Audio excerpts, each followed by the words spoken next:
नमस्कार विद्यार्थी मित्रांनो, मी पठाण इद्रिस स्वागत करतो तुमचं सर्वांचं MPSC वालामध्ये.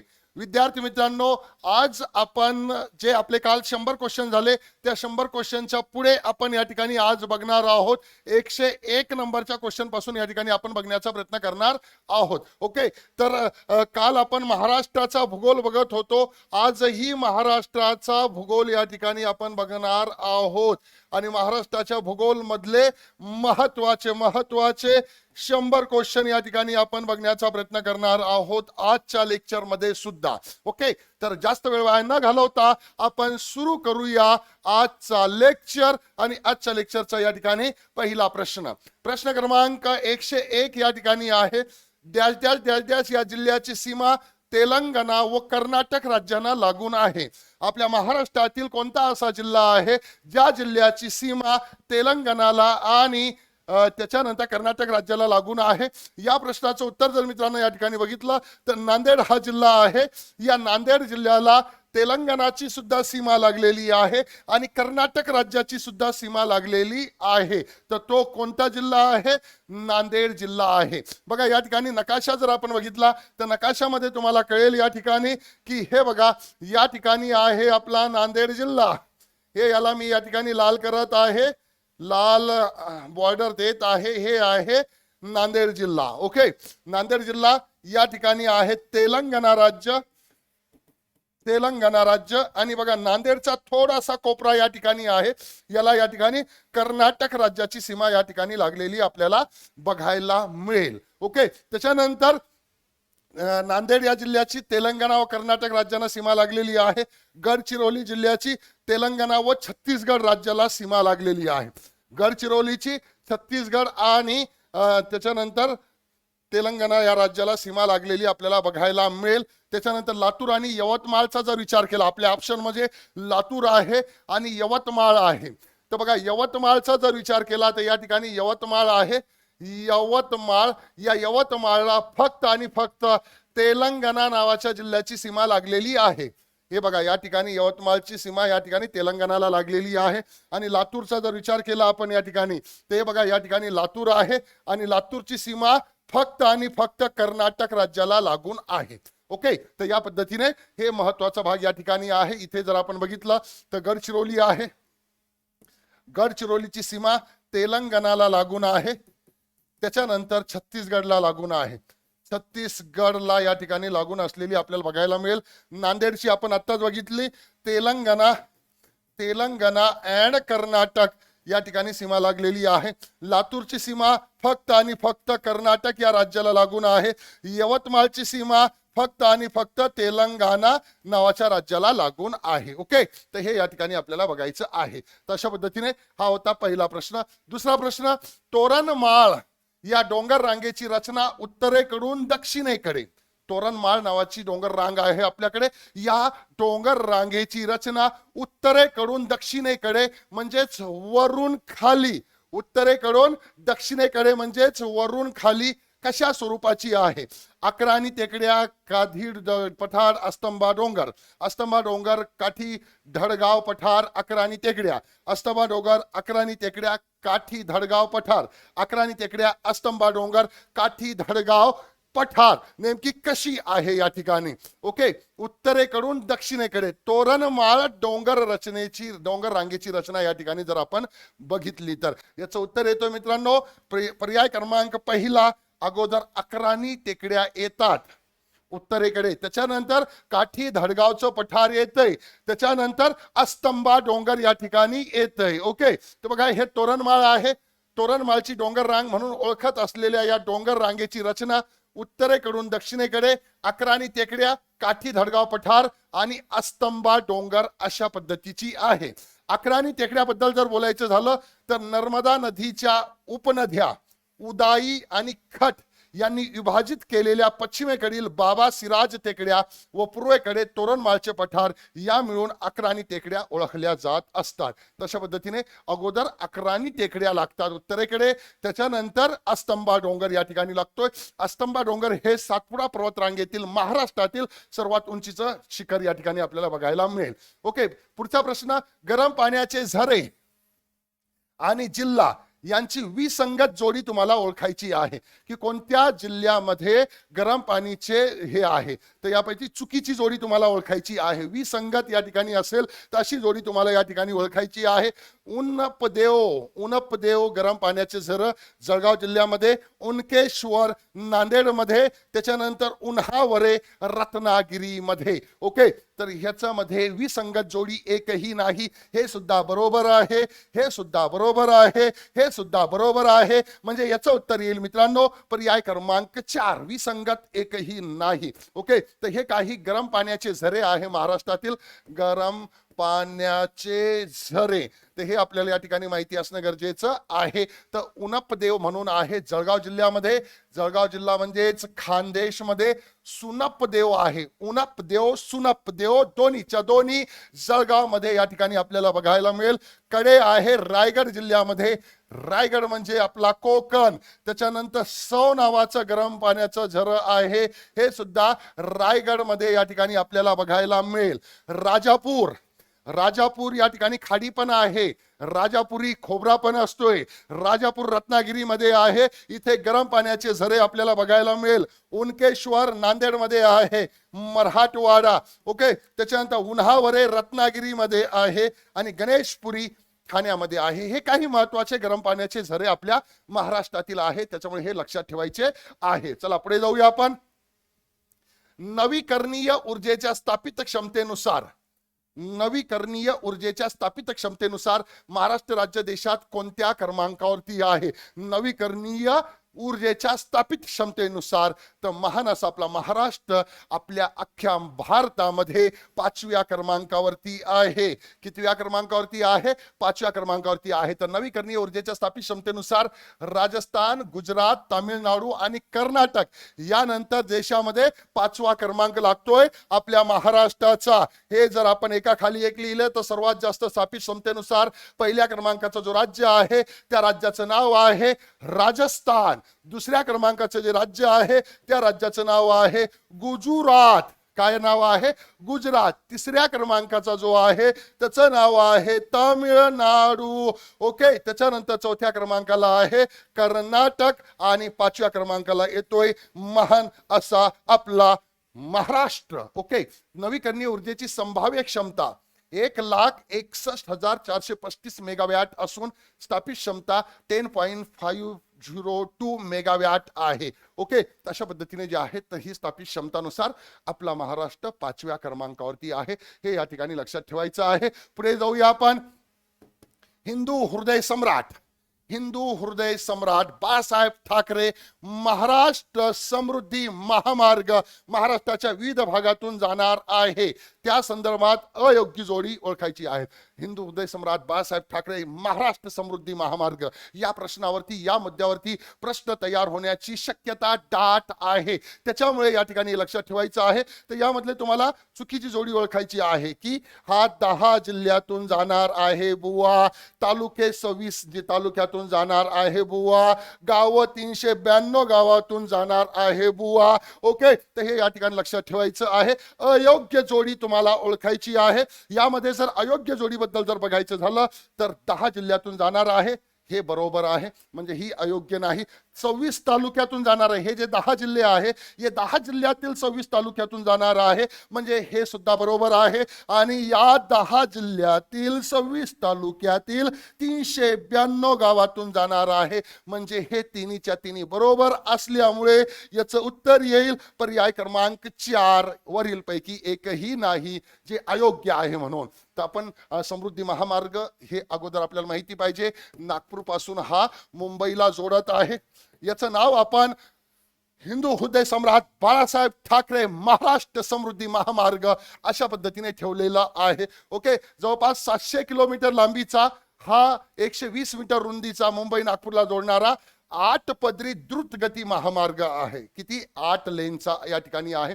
हा महामार्ग 10 जिल्हे 26 तालुके 352 गावामधून जाणार, त्यामुळे 24 जिल्हे तसेच 24 जिल्हे जोडले जाणार आहे. ओके, राज्य व राष्ट्रीय महामार्ग एकत्र येणाऱ्या 24 ठिकाणी कृषी समुदाय केंद्राचा विकास सुद्धा करण्याचे प्रस्तावित आहे. या महामार्गावरती हा महामार्ग औद्योगिक ठिकाणांना जसे बुटीबोरी नागपूरची, वर्धाची, अमरावतीची, जालनाची महानगरपालिका स्टीलसाठी प्रसिद्ध आहे जालना, चिकलठाणा म्हणजेच औरंगाबादची महानगरपालिका, शेंद्रा पंचतारांकित आपल्याकडे जे आहेत पंचतारांकित MIDC आहे आपल्याकडे. ओके, त्याच्यानंतर वाळूज औरंगाबादचं आहे, सिन्नर या ठिकाणी आपल्याला बघायला मिळेल नाशिकचं. तर हे सगळं जोडणार आहे हा मार्ग. तसेच काही पर्यटन स्थळे व तीर्थक्षेत्र, उदाहरणार्थ वर्ध्याचा सेवाग्राम, त्याच्यानंतर कारंजा लाड, त्याच्यानंतर लोणार सरोवर, त्याच्यानंतर सिंदखेड राजा, त्याच्यानंतर वेरूळ, त्याच्यानंतर शिर्डी यांना हे जोडणार आहे असा हा समृद्धी महामार्ग आपल्या महाराष्ट्रामध्ये विदर्भ तो मुंबईला जोडणारा एक मार्ग आहे.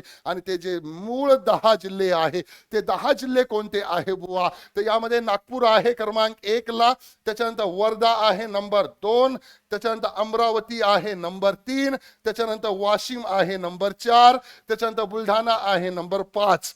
म्हणजेच विदर्भातील 5 जिल्हे आहे. विदर्भातील किती जिल्हे आहे? 5 जिल्हे आहे. त्याच्यानंतर जालना आहे 6, औरंगाबाद आहे 7, अहमदनगर आहे 8, नाशिक आहे 9, ठाणे आहे 10 आणि मुंबई आहे या ठिकाणी मुंबईला जाऊन जोडणार आहे या पद्धतीने.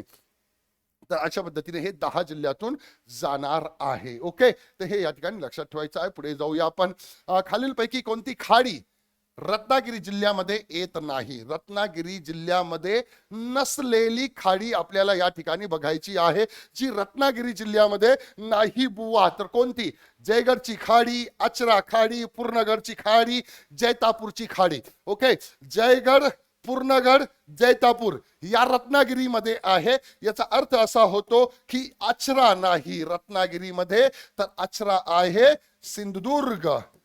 सिंधुदुर्ग मध्ये अचरा खाडी आहे, म्हणजेच उत्तर येईल पर्याय क्रमांक 2. ओके, बघा रत्नागिरी जिल्ह्यामधील जर खाड्या बघितल्या तर केळशी आहे, दाभोळ आहे, जयगड आहे, भाट्टे आहे, पूर्णगड आहे, जैतापूर आहे, विजयदुर्ग आहे. ओके, या ठिकाणी ज्या आहेत. त्याच्यानंतर सिंधुदुर्ग मधला जर बघितला तर देवगड या ठिकाणी आपल्याला बघायला मिळेल. आचरा, कलावली, कर्ली, तेरेखोल, गोव्याला लागून असलेली तेरेखोलची खाडी ती या ठिकाणी, हे लक्षात ठेवायचं आहे खाड्या. ओके, पुढे जाऊया आपण. प्रश्न क्रमांक 107. लोह व ॲल्युमिनियमच्या संयुगामुळे जांभी मृदेला लाल रंग प्राप्त होतो.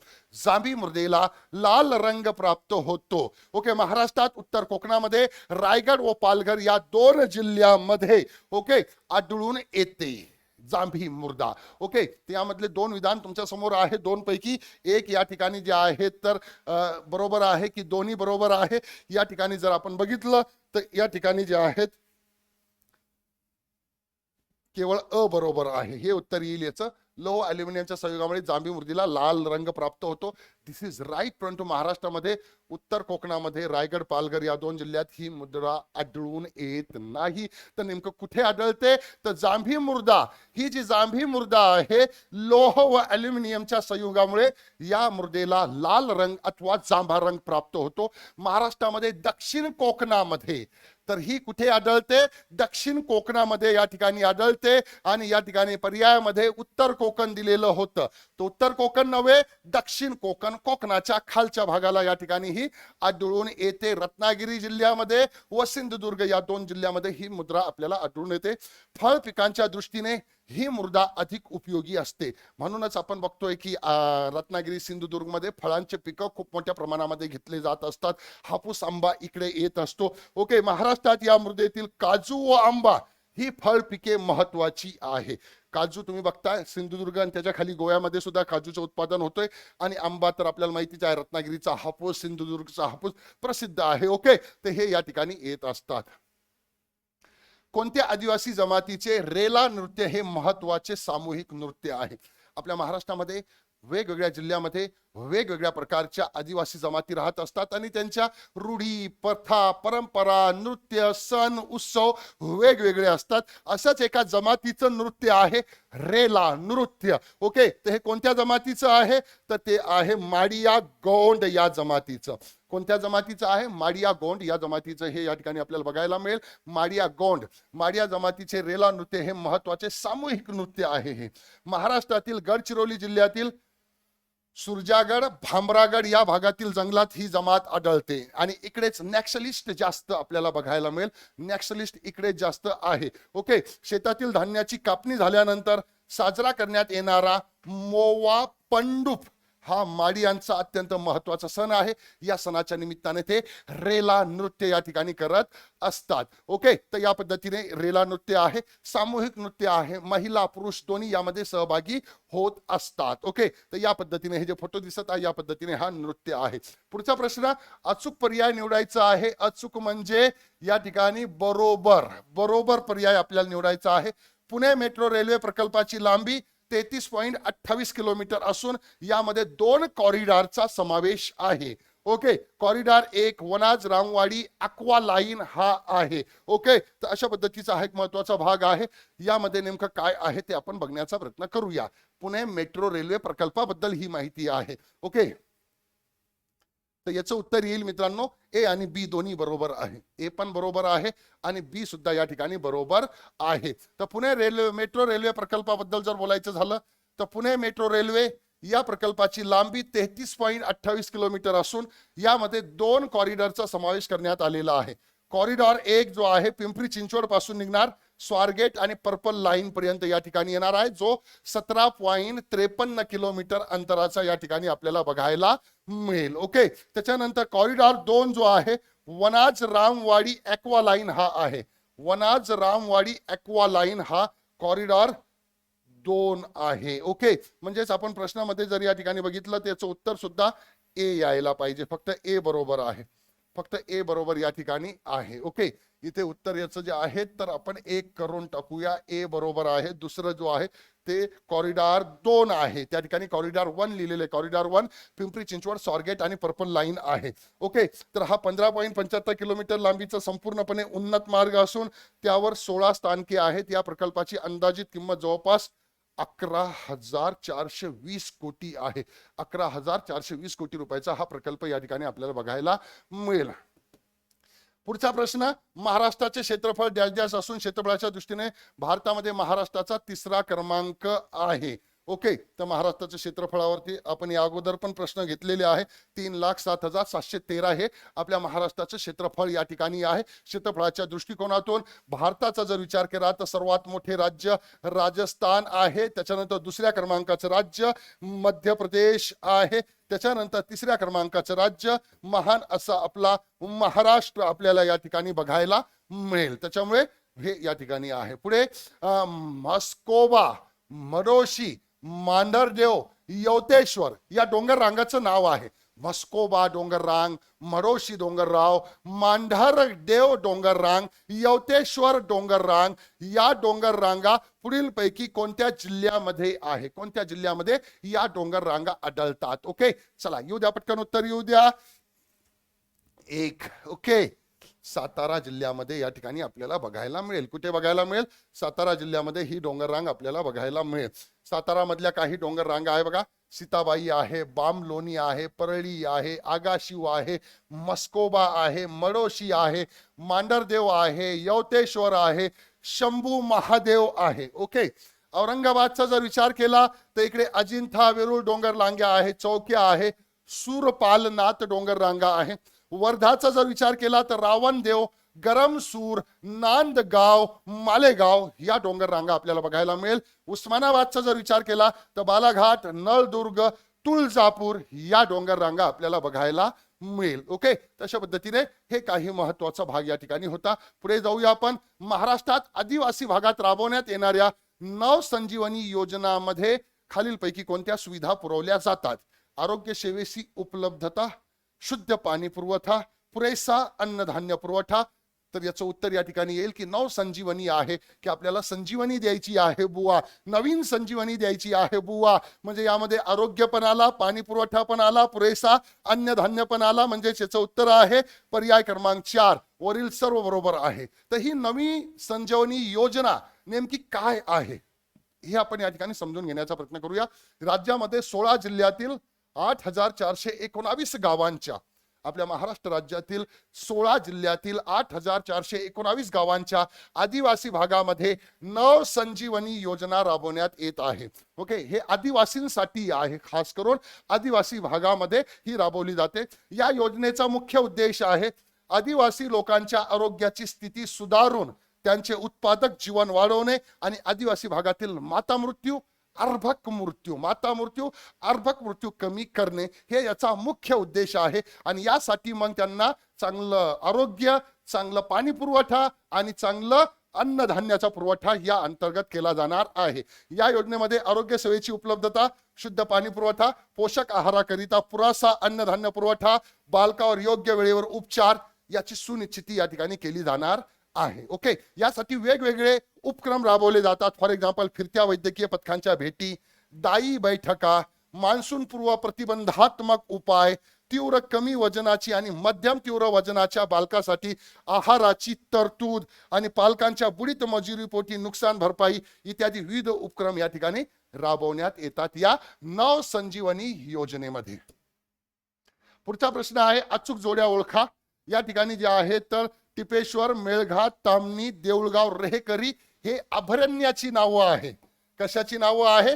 अभयारण्याची नावं आहे. आणि इकडे जिल्हा दिलेला आहे. म्हणजेच तुम्हाला ओळखायचं आहे कोणता जिल्हा म्हणजे कोणता अभयारण्य कोणत्या जिल्ह्यामध्ये आहे. टिपेश्वर, मेळघाट, तामणी, देऊळगाव, रेहकुरी. ओके, तर या ठिकाणी जर आपण बघितलं तर टिपेश्वर जो आहे यवतमाळ मध्ये आहे. टिपेश्वर कुठे आहे? यवतमाळ मध्ये या ठिकाणी आपल्याला बघायला मिळेल. मेळघाट प्रसिद्ध आहे बघा, अमरावती मध्ये आहे. ओके, मेळघाट व्याघ्र प्रकल्प पण आहे आपल्याकडे. त्याच्यानंतर तामणी जर आपण बघितलं तर हे तामणी आपल्या पुण्यामध्ये आहे आणि देऊळगाव रेहकुरी नगर मध्ये आहे. ओके, म्हणजेच याचं उत्तर येईल पर्याय क्रमांक 1. काय येईल उत्तर? पर्याय क्रमांक 1 या ठिकाणी येईल. ओके, तर महाराष्ट्रातील महत्वाची अभयारण्य या ठिकाणी आहे. तर कोणकोणते अभयारण्य कोणत्या जिल्ह्यात? काही महत्वाची या ठिकाणी घेतलेली आहे. तर सागरेश्वर यशवंतराव चव्हाण सांगलीमध्ये आहे. कोयना अभयारण्य सातारामध्ये आहे. तामणी अभयारण्य पुण्यामध्ये आहे. देऊळगाव रेहकरी काळवीटसाठी प्रसिद्ध आहे. रेहकुरी कशासाठी प्रसिद्ध आहे? काळवीटसाठी प्रसिद्ध आहे. तो अहमदनगर मध्ये आहे. हरिश्चंद्रगड कळसुबाई हा सुद्धा अहमदनगर मध्ये आहे. नरनाळा अकोला मध्ये आहे. मेळघाट अमरावती मध्ये आहे. टिपेश्वर यवतमाळ मध्ये या ठिकाणी आपल्याला बघायला मिळेल. पुढचा प्रश्न आहे कोकण किनारपट्टीची अचूक वैशिष्ट्ये. आता या ठिकाणी जे आहेत 3 विधान आपल्या समोर दिलेले आहे. यामध्ये कोकण किनारपट्टी बद्दलची अचूक या ठिकाणी वैशिष्ट्य ओळखायचं आहे. महाराष्ट्र पठाराचा पश्चिमेकडील भाग प्रस्तरभंगामुळे खाली खचल्यामुळे कोकणची अरुंद किनारपट्टी निर्माण झाली आहे. किनारपट्टीचा उतार पश्चिमेकडून पूर्वेकडे तीव्र स्वरूपाचा आहे. कोकण किनारपट्टीची सरासरी रुंदी 44.60 किलोमीटर आहे. यामधला अचूक ओळखायचं आहे. आता सगळ्यात पहिलं जे विधान आहे या विधानाबद्दल बोलायचं झालं तर महाराष्ट्र पठार जो आहे, महाराष्ट्र पठाराच्या पश्चिमेकडील जो भाग आहे प्रस्तरभंगामुळे खाली खचल्यामुळे कोकणची अरुंद किनारपट्टी झालेली आहे. राईट, कारण आपल्याकडे जे आहे तर प्रस्तरभंग झाला. प्रस्तरभंगामुळे झालं असं की सह्याद्री पर्वत निर्माण झालेला आहे. सह्याद्री पर्वताचा भाग उंच झाल्यामुळे पश्चिमेकडील भाग या ठिकाणी खचून खाली तयार झालेला आहे. म्हणजेच एक अरुंद पट्टी या ठिकाणी तयार झालेली आहे. हे बरोबर आहे. कोकण किनारपट्टीची सरासरी रुंदी 44.7 आहे. हे सुद्धा बरोबर आहे. आणि किनारपट्टीचा उतार पश्चिमेकडून पूर्वेकडे खूप तीव्र आहे. आता पश्चिमेकडून पूर्वेकडे जर बघितलं आपण तर बघा या ठिकाणी जे आहे तर हे या ठिकाणी जे आहे तर ही कोकण किनारपट्टी जर बघितली आपण, ओके, तर या कोकण किनारपट्टीचा उतार पश्चिमेकडून पूर्वेकडे तीव्र आहे. आता हा पश्चिम आहे, पश्चिमेकडून पूर्वेकडे म्हणजे इकडे जाताना. आता आपल्या सर्वांना माहिती आहे की या ठिकाणी सह्याद्री पर्वत आहे आणि या सह्याद्री पर्वतापासून इकडे उतार तीव्र आहे. म्हणजेच पूर्वेकडून पश्चिमेकडे उतार तीव्र आहे. पूर्वेकडून पश्चिमेकडे उतार तीव्र आहे. म्हणजे हे जे विधान आहे हे विधान चुकीचं आहे. म्हणजेच ए आणि सी बरोबर आहे. ए आणि सी बरोबर. बी चूक म्हणजे याचं उत्तर आहे पर्याय क्रमांक 3. उत्तर काय आहे? पर्याय क्रमांक 3 या ठिकाणी आपल्याला बघायला मिळेल. ओके, तर महाराष्ट्र पठाराचा जो पश्चिमेकडील भाग आहे प्रस्तरभंगामुळे खाली खचल्यामुळे कोकणची अरुंद किनारपट्टी निर्माण झाली. राईट, पूर्वेकडे सह्याद्रीचा तीव्र उताराचा कड्यासारखा भाग आहे व पश्चिमेकडील काही भाग समुद्रात तर काही भाग उंचवट्यासारखा कोकण म्हणून या ठिकाणी तयार झालेला आहे. याचा विस्तार उत्तरेस पालघर जिल्ह्यातील बोर्डी तळासरी खाडीपासून म्हणजे दमणगंगा नदी खोऱ्यापासून दक्षिणेस सिंधुदुर्ग जिल्ह्यातील थेरेकोल नदी खाडीपर्यंत आहे. म्हणजे कोकण कुठून कुठपर्यंत आहे बुवा, तर उत्तरेला पालघर जिल्हा आहे, त्या पालघर जिल्ह्यापासून तर या ठिकाणी खालच्या सिंधुदुर्ग जिल्ह्यापर्यंत या ठिकाणी आहे. कोकण किनारपट्टीची रुंदी 30 ते 60 किलोमीटर आहे. सरासरी हे 44.60 किलोमीटर असून उल्हास नदीच्या खोऱ्यात सर्वात जास्त म्हणजे 100 किलोमीटर पर्यंत या ठिकाणी विस्तारलेली आपल्याला बघायला मिळेल. ओके, पुढचा प्रश्न. महाराष्ट्र राज्यामध्ये मुख्यमंत्री ग्राम सडक योजना कोणत्या वर्षापासून राबवली जाते? आपल्या महाराष्ट्र राज्यामध्ये जे आहे तर रस्ते तयार करण्यासाठी खेड्यापाड्यापर्यंत रस्ते या ठिकाणी तयार करण्यासाठी जे आहेत तर एक या ठिकाणी योजना राबवली जाते. त्या योजनेचं नाव आहे मुख्यमंत्री ग्राम सडक योजना. केव्हापासून या ठिकाणी राबवण्यात येत आहे?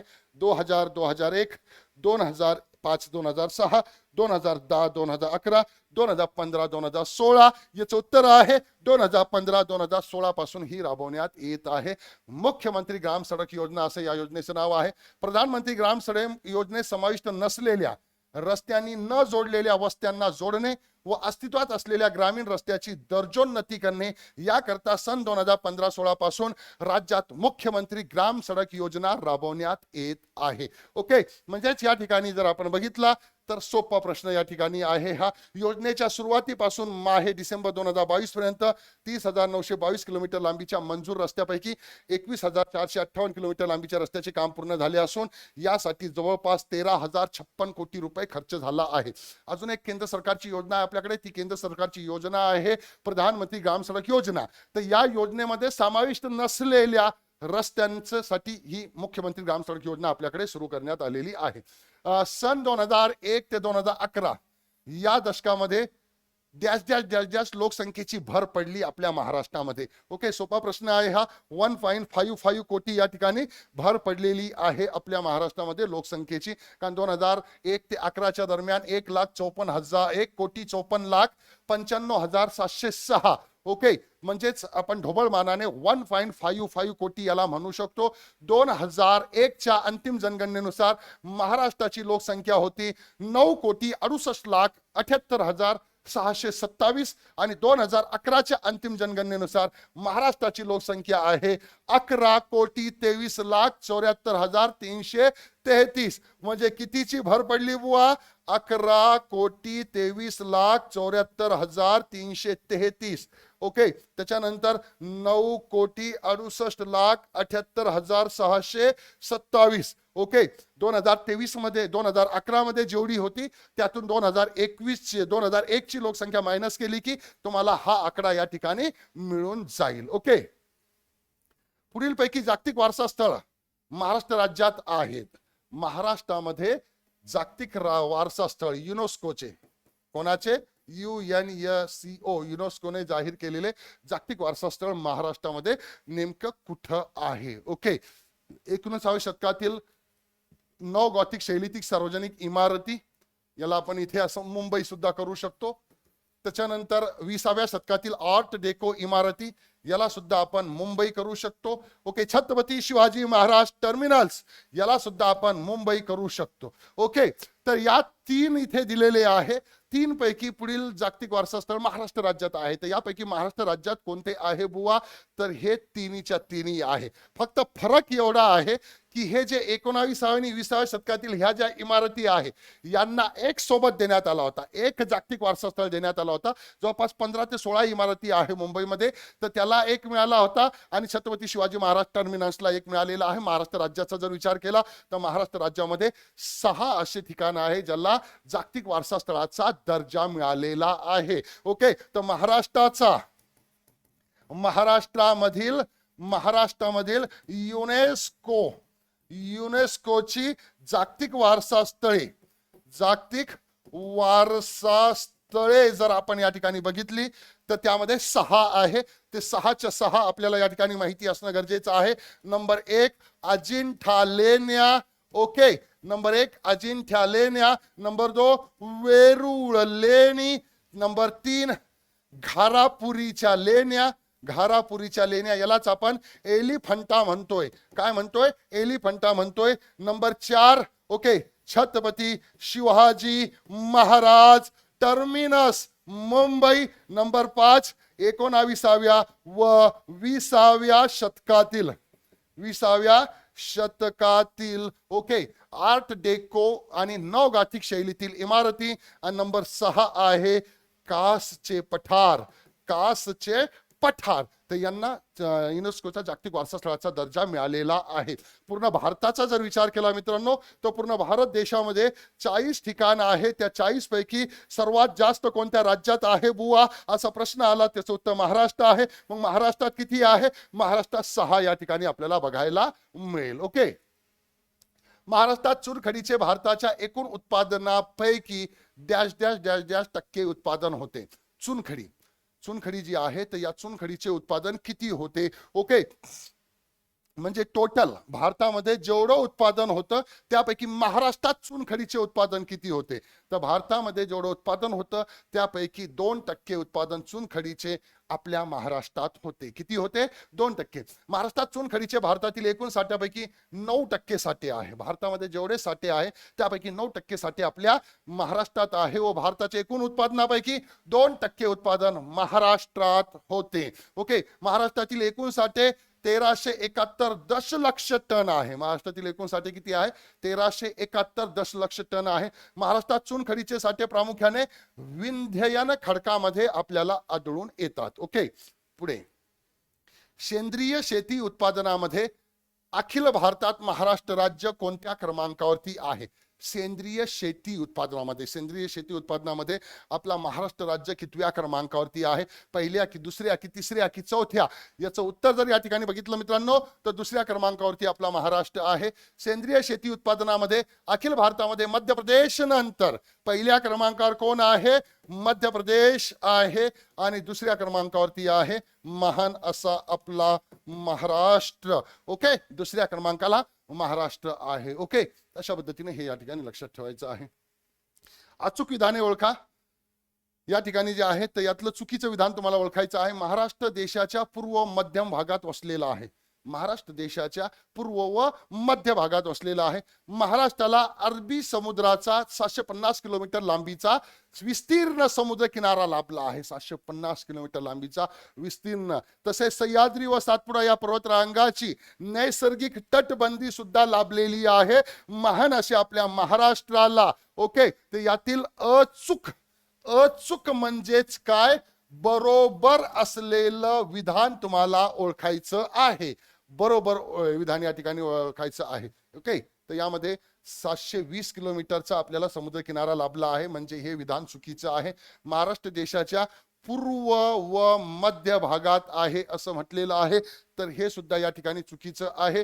त्याच्यामुळे या ठिकाणी हे बरोबर आहे. सह्याद्री पर्वताची तटबंदी आपल्याला लाभलेली आहे आणि वरून सातपुडा पर्वतरांगाची तटबंदी आपल्या महाराष्ट्राला लाभलेली आहे, म्हणजे याचं उत्तर आहे पर्याय क्रमांक 3. ओके, देशाच्या पश्चिम व मध्य भागात आहे.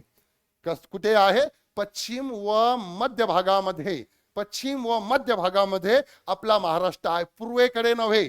पूर्व जर आला तर पूर्वेकडे कोणते राज्य येतात? ते म्हणजे पश्चिम बंगाल असेल. पश्चिम बंगाल हा जो आहे भारताच्या पूर्वेकडे आहे. नाव पश्चिम असलं तरी तो भारताच्या पूर्वेकडे या ठिकाणी आपल्याला बघायला मिळेल. त्याच्यानंतर ओडिसा असेल, ओके, छत्तीसगड वगैरे ते जे राज्य आहे झारखंड तिकडचे ते पूर्वेकडचे आहे. आपला महाराष्ट्र पश्चिमेकडे आहे. ओके, आणि महाराष्ट्राला अरबी समुद्र लागून आहे. अरबी समुद्राचा जवळपास 720 किलोमीटर लांबीचा विस्तीर्ण समुद्र किनारा आपल्या महाराष्ट्राला लाभलेला या ठिकाणी आपल्याला बघायला मिळेल. प्रशासकीय सोयीसाठी 36 जिल्हे आहे आणि 6 महसूल विभाग आपल्या महाराष्ट्रात आहे. अचूक जोड्या ओळखायचं आहे की आपल्या महाराष्ट्राच्या नकाशा जर बघितला तर महाराष्ट्र राज्याच्या सीमेला लागून असणारी जी राज्य आहे ती कोणत्या दिशेस आहे? ओके, वायव्येस गुजरात, उत्तरेस मध्य प्रदेश, आग्नेयेस आंध्र प्रदेश. ओके, तर यापैकी अचूक जोडी तुम्हाला ओळखायची आहे की अचूक जोडी. ओके, अचूक जोडी म्हणजे जी बरोबर आहे ती ओळखायची आहे. बरोबर जी आहे ती या ठिकाणी ओळखायची आहे आपल्याला. ओके, ए बरोबर आहे, त्याच्यानंतर सी बरोबर आहे, त्याच्यानंतर ए आणि बी बरोबर आहे की ए बरोबर आहे की वरील सर्व बरोबर आहे? ओके, तर महाराष्ट्राच्या वायव्येस गुजरात आहे, महाराष्ट्राच्या उत्तरेस मध्य प्रदेश आहे, उत्तरेस मध्य प्रदेश आहे, महाराष्ट्राच्या आग्नेयेस, आता आग्नेय दिशा कुठे असते हे या ठिकाणी समजून घेण्याचा प्रयत्न करूया. आग्नेय दिशा इकडे असते अशी. ओके, आग्नेय दिशा कुठे असते? आग्नेय दिशा इकडे असते. आग्नेयेस आंध्र प्रदेश आहे, हे सुद्धा या ठिकाणी बरोबर आहे. म्हणजे हे सर्व बरोबर या ठिकाणी आपल्याला बघायला मिळेल. ओके, याचं उत्तर आहे या ठिकाणी आग्नेयेस, 2 उत्तर दिलेलं आहे. ए आणि बी बरोबर आहे. आग्नेयेस तेलंगणा आहे. आंध्र प्रदेशची सीमा या ठिकाणी जी आहेत आपल्याला लागून नाही. तर आग्नेयेस कोणता आहे? तेलंगणा आहे. म्हणजे ए आणि बी बरोबर आहे. ओके, ए आणि बी बरोबर आहे या ठिकाणी. ओके, तर हे बघा या ठिकाणी जे आहेत तर आपला महाराष्ट्राचा नकाशा या ठिकाणी आहे. महाराष्ट्राचा हा नकाशा या ठिकाणी केंद्रबिंदू जर काढला आपण तर वायव्येला गुजरात आहे, गुजरात वायव्येला आहे. ओके, त्याच्यानंतर असं वर जर बघितलं आपण तर उत्तर असतो, उत्तरेला मध्य प्रदेश आहे, मध्य प्रदेश उत्तरेला आहे. ओके, त्याच्यानंतर असं जर आपण इकडं केलं तर इकडं येतो ईशान्य, ईशान्येला सुद्धा मध्य प्रदेशच राहील आपला. ओके, त्याच्यानंतर असं जर इकडे केलं, इकडं पूर्व येतो तर पूर्वेला छत्तीसगड नावाचं राज्य आहे, पूर्वेला छत्तीसगड नावाचं राज्य आहे. इकडे खाली जर तिरकस लेन मारली आपण तर आग्नेय दिशा येते आणि आग्नेय दिशेला तेलंगणा नावाचा राज्य आहे. ओके, त्याच्यानंतर खाली जर ओढलं आपण तर दक्षिण दिशा येते. या दक्षिण दिशेला कर्नाटक नावाचं राज्य या ठिकाणी आपल्याकडे आपल्याला बघायला मिळेल. अशी जर रेषा ओढली आपण तर ईशान्य येते आणि ईशान्याला, ईशान्यच म्हणतोय मी, नैऋत्य येतोय आणि नैऋत्येला या ठिकाणी गोवा राज्य आहे किंवा तो दक्षिणेला पण म्हणू शकतो आपण त्याला, नैऋत्य किंवा दक्षिण सुद्धा म्हणू शकतो. आणि पश्चिमेला अरबी समुद्र या ठिकाणी आपल्याला बघायला मिळेल. नैऋत्यास गोवा आहे, दक्षिणेस कर्नाटक आहे, आग्नेयेस तेलंगणा आहे, पूर्वेस छत्तीसगड आहे, उत्तरेस मध्य प्रदेश आहे, वायव्येस गुजरात आहे आणि पश्चिमेला अरबी समुद्र या ठिकाणी आपल्याला बघायला मिळेल. ओके, भाऊसाहेब फुंडकर फळबाग लागवड योजना महाराष्ट्र राज्यामध्ये कोणत्या गटातील शेतकऱ्यांसाठी राबवण्यात येत आहे? ओके, नाव एक योजना आहे आपल्या महाराष्ट्रामध्ये, भाऊसाहेब फुंडकर फळबाग लागवड योजना आहे. तर ही योजना राज्यात कोणत्या गटातील शेतकऱ्यांसाठी राबवण्यात येत आहे? अनुसूचित जाती व जमातीतील शेतकरी, मनरेगा अंतर्गत नोंदणी नसलेले शेतकरी, भूमिहीन व अल्पभू सुधारक शेतकरी व शेतमजूर, दारिद्र्य रेषेखालील पिवळे कार्ड धारक असणारे शेतकरी. ओके, तर कोणत्या शेतकरीसाठी आहे हे? तर ही जी योजना आहे मनरेगा अंतर्गत नोंदणी नसलेले शेतकरी, मनरेगा अंतर्गत त्यांची नोंदणी नाही अशा मनरेगा अंतर्गत नोंदणी नसलेल्या शेतकऱ्यांसाठी ही योजना या ठिकाणी आपल्याला बघायला मिळेल. तर भाऊसाहेब फुंडकर फळबागा लागवड योजना जी आहेत महात्मा गांधी राष्ट्रीय ग्रामीण रोजगार हमी योजनेअंतर्गत नोंदणी नसलेल्या शेतकऱ्यांसाठी 100% अनुदान असलेली भाऊसाहेब फुंडकर फळबाग योजना जवळपास 2018-19च्या खरीप हंगामापासून आपल्या राज्यामध्ये राबवण्यात येत आहे. या योजनेची मुख्य उद्दिष्ट आहे शेतकऱ्याचे उत्पन्न वाढवणे, युवा शेतकऱ्यांसाठी रोजगार निर्मिती करणे, पीक पद्धतीमध्ये बदल करणे, उत्पन्नाचा शाश्वत स्रोत निर्माण करणे आणि कृषी प्रक्रिया उद्योगासाठी कच्च्या मालाची उपलब्धता वाढवणे हे या ठिकाणी आहे. या योजनेअंतर्गत एकूण 16 बहुवार्षिक फळ पिके रोपांच्या लागवडीचा समावेश आहे. ओके, पुढे ई नाम पोर्टल मध्ये राज्यातील किती कृषी उत्पन्न बाजार समित्या समाविष्ट आहेत? ई नाम नावाचा पोर्टल या ठिकाणी आपल्याकडे आहे. कृषी बाजार समित्या जोडण्यासाठीचा हा या ठिकाणी जे आहे तर पोर्टल आहे. तर यामध्ये महान अशा आपल्या भारत देशातील किती आहे कृषी उत्पन्न बाजार समित्या? तर याचं उत्तर येईल मित्रांनो 118 आहे. महाराष्ट्रातील 118 या ठिकाणी जोडलेले आपल्याला बघायला मिळेल. ई नाम पोर्टल मध्ये राज्यातील 118 कृषी उत्पन्न बाजार समित्या समाविष्ट आहे. ई नाम हे देशभरामध्ये लागू असलेले इलेक्ट्रॉनिक व्यापार पोर्टल आहे जे 2016 पासून आपल्या महाराष्ट्रामध्ये सुरू करण्यात आलं होतं, 2016 पासून. ओके, याद्वारे कृषी उत्पन्न बाजार समित्यामधील प्रत्यक्ष बाजार संलग्न असून ऑनलाईन पद्धतीने खरेदी विक्रीची सुविधा या ठिकाणी उपलब्ध करून देण्यात आलेली आहे. यामुळे कृषी उत्पन्न बाजार समित्यांशी संबंधित सर्व माहिती व सेवा यासाठी एक खिडकी सुविधा उपलब्ध झाली असून त्यामध्ये शेतमालाची आवक व किमती, खरेदी विक्री, देकार, व्यापार संधीस प्रतिसाद देण्याची तरतूद या बाबीचा समावेश या ठिकाणी राहणार आहे. चला, महाराष्ट्रातील पठारांचा उत्तरेकडून दक्षिणेकडे क्रम अचूक ओळखा. अचूक म्हणजे या ठिकाणी आपल्याला बरोबर, चूक नसलेला. तर उत्तरेकडून दक्षिणेकडे येत असणारे पठार ते आपल्याला या ठिकाणी बघायचं आहे. तोरणमाळचे पठार, औंधचे पठार, बालाघाटचे पठार, जतचे पठार. बालाघाटचे पठार, तोरणमाळ पठार, औंधचे पठार, जतचे पठार. तोरणमाळ पठार, बालाघाटचे पठार, औंधचे पठार, जतचे पठार. तोरणमाळ पठार, बालाघाटचे पठार, जतचे पठार, औंधचे पठार. ओके, तर या ठिकाणी जर आपण बघितलं तर याचं उत्तरेकडून दक्षिणेकडे, तर सगळ्यात अगोदर तोरणमाळचे पठार येते, त्याच्यानंतर बालाघाटचे पठार येते, त्याच्यानंतर औंधचे पठार येते आणि त्याच्यानंतर जतचे पठार या ठिकाणी येते. म्हणजे पर्याय क्रमांक 4 याचं उत्तर आहे. महाराष्ट्रातील पठारांचा उत्तरेकडून दक्षिणेकडे क्रम, उत्तरेकडून दक्षिणेकडे क्रम या ठिकाणी आहे. या पद्धतीचा क्रम आहे. तर सगळ्यात अगोदर तोरणमाळ पठार येतो. ओके, त्याच्यानंतर मालेगाव पठार येतोय, त्याच्यानंतर बालाघाटचे पठार येतोय, त्याच्यानंतर सासवडचे पठार येतात, त्याच्यानंतर औंधचे पठार येतात, त्याच्यानंतर खानापूरचे पठार येतात, त्याच्यानंतर जतचे पठार येतात. ओके, आता जतचे पठार इकडे सांगली जिल्हा महाराष्ट्रामध्ये खाली आहे दक्षिणेकडे. ओके, त्याच्यामुळे जत कुठे आहे? सांगलीला. सांगली कुठे आहे? दक्षिणेकडे. तोरणमाळचे पठार कुठे असतात? इकडे औरंगाबाद एरियामध्ये. ओके, त्याच्यामुळे हे वरती आहे. त्याच्यामुळे या पद्धतीने लॉजिक लावून सुद्धा तुम्ही सोडवू शकता प्रश्नाचं उत्तर. पुढील पैकी कोणती लेणी रायगड जिल्ह्यामध्ये येत नाही? अशी कोणती लेणी आहे जी रायगड जिल्ह्यामध्ये येत नाही? ओके, लेण्या गंधारपले, नरसूर, नेनाली, मसरूळ. ओके, तर जी रायगड जिल्ह्यामध्ये येत नाही ते तुम्हाला या ठिकाणी सांगायचं आहे.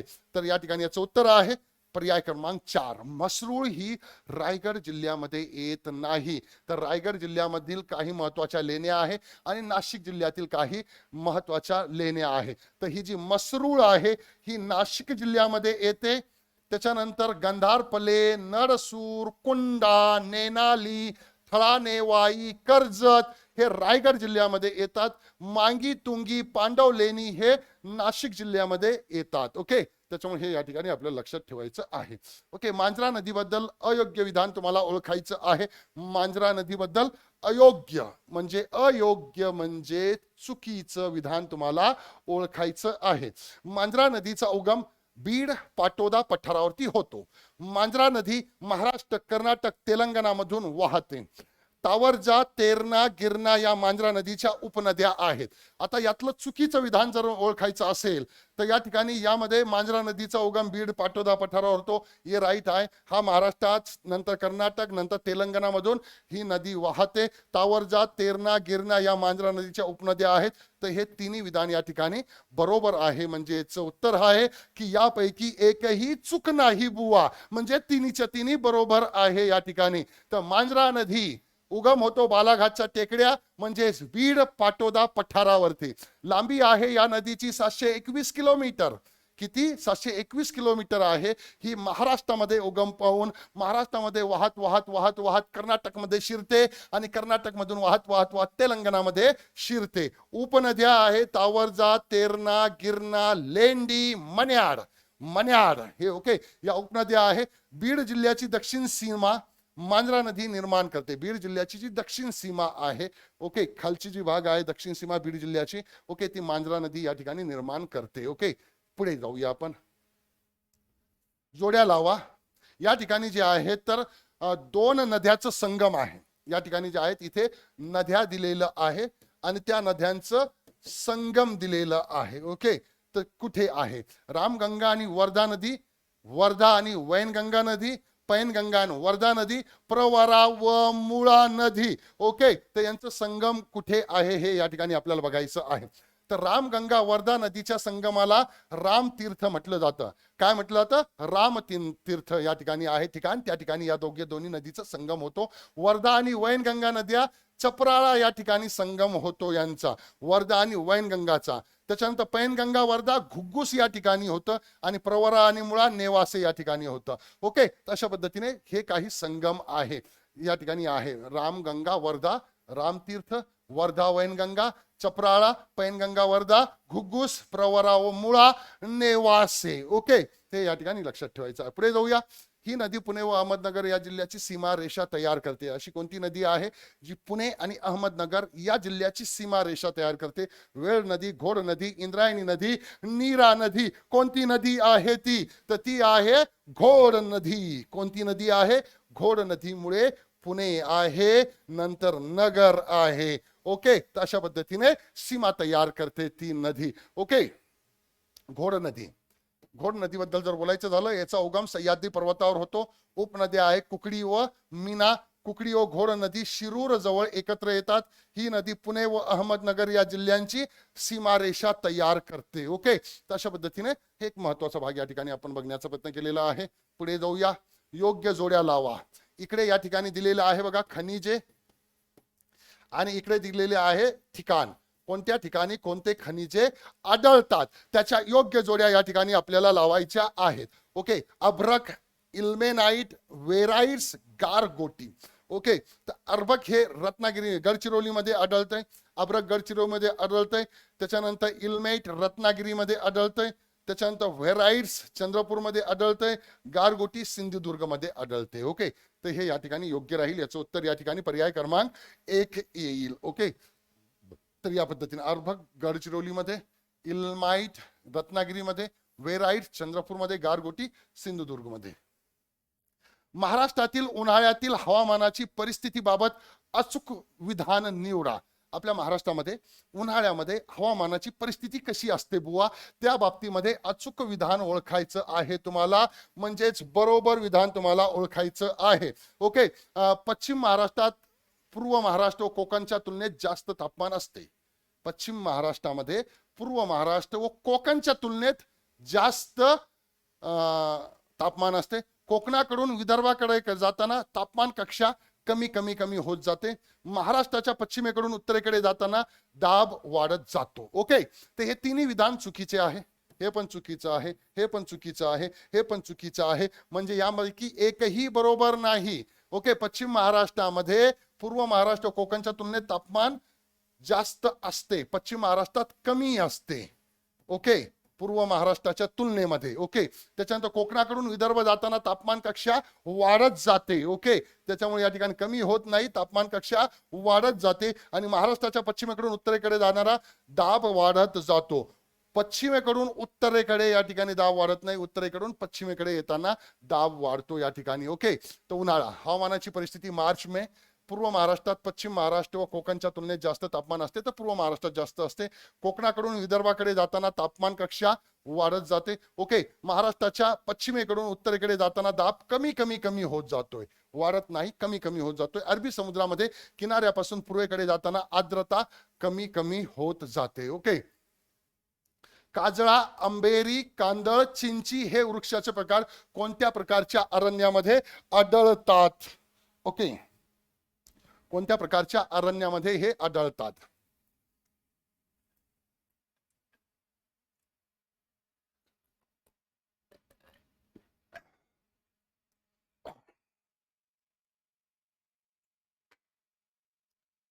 ओके, तर हे खाजण वने जे असतात त्या खाजण वनाच्या प्रकारात आहे. काजळा, आंबेरी, कांदळ, चिंची हे खाजण वन्या प्रकारच्या मध्ये आढळतात. हे खाजण वने काय असतात तर कोकण किनारपट्टीवरील नद्यात ही वने आढळतात. वृक्षाची उंची खूप कमी असते. वृक्षाचे प्रकार काजळा, आंबेरी, कांदळ, चिंची, तिवारी. ओके, आर्थिकदृष्ट्या महत्वाचे नसतात हे. ओके, नवेगाव राष्ट्रीय उद्यानात संदर्भातील अयोग्य विधान निवडायचं आहे तुम्हाला. अयोग्य म्हणजे चुकीचं विधान या ठिकाणी ओळखायचं आहे आपल्याला. नवेगाव राष्ट्रीय उद्यानाची स्थापना 1975 साली झाली.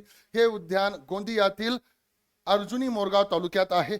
वनात बोदराई देवीचे मंदिर आहे. ओके, तर या ठिकाणी जे आहे तर चुकीचं एकही नाही, हे तिन्ही बरोबर आहे. म्हणजे याचं उत्तर येईल यापैकी नाही. स्थापना 1975 मध्ये झाली, बरोबर आहे. गोंदिया जिल्ह्यामध्ये आहे नवेगाव बांध, अर्जुनी मोरगाव तालुक्यामध्ये. आणि बोदराई देवी हे आदिवासी लोकांची देवी आहे, त्या देवीचं मंदिर या ठिकाणी आपल्याला बघायला मिळेल. ओके, नवेगाव राष्ट्रीय उद्यान याची स्थापना 22 नोव्हेंबर 1975 साली झाली.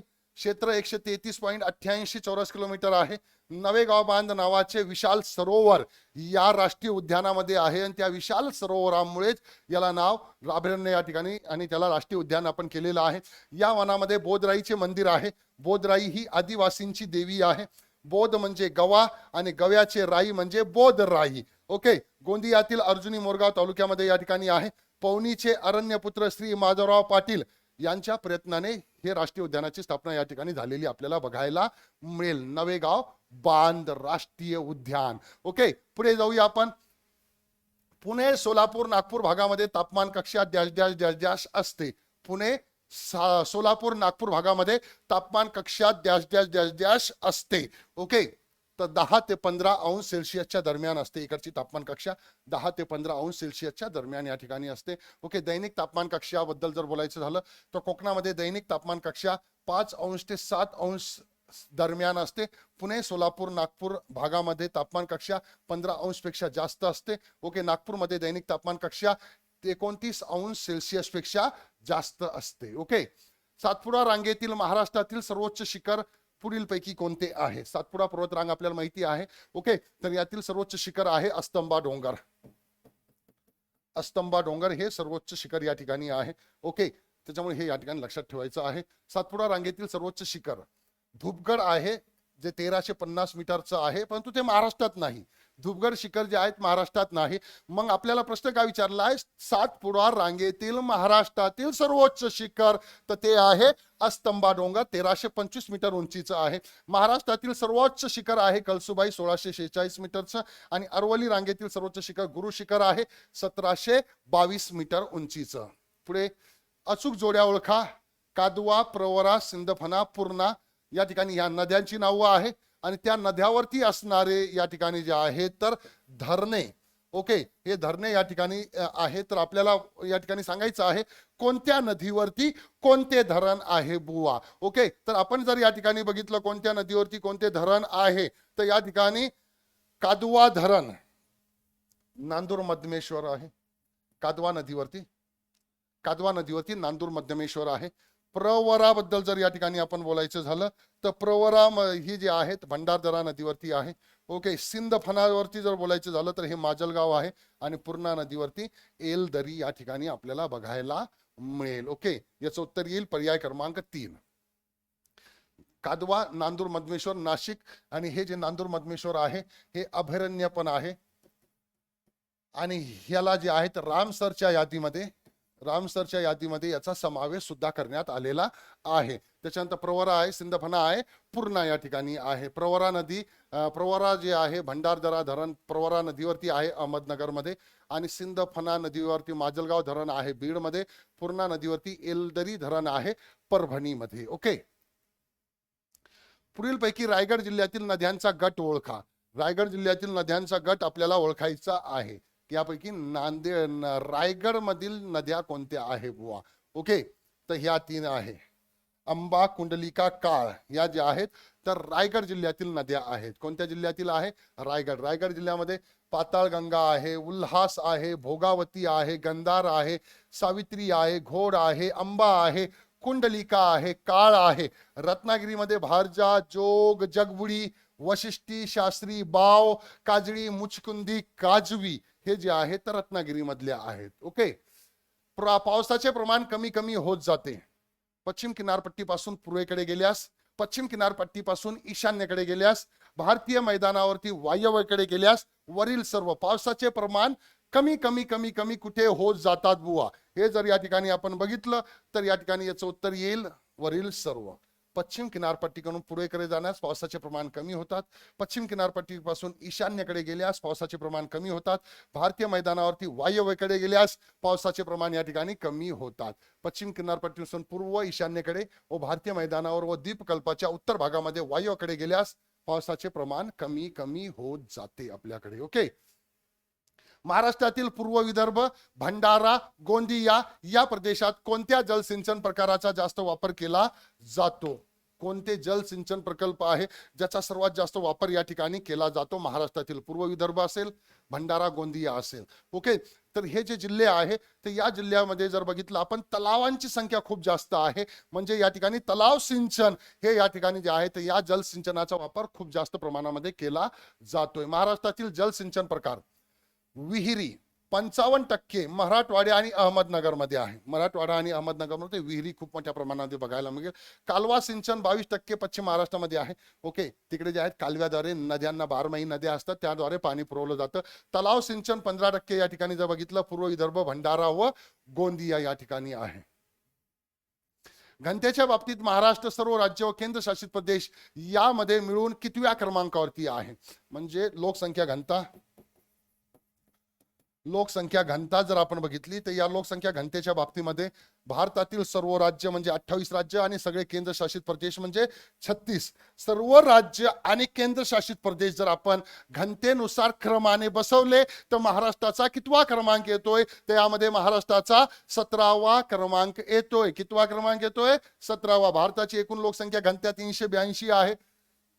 महाराष्ट्राची लोकसंख्या घनता 365 आहे.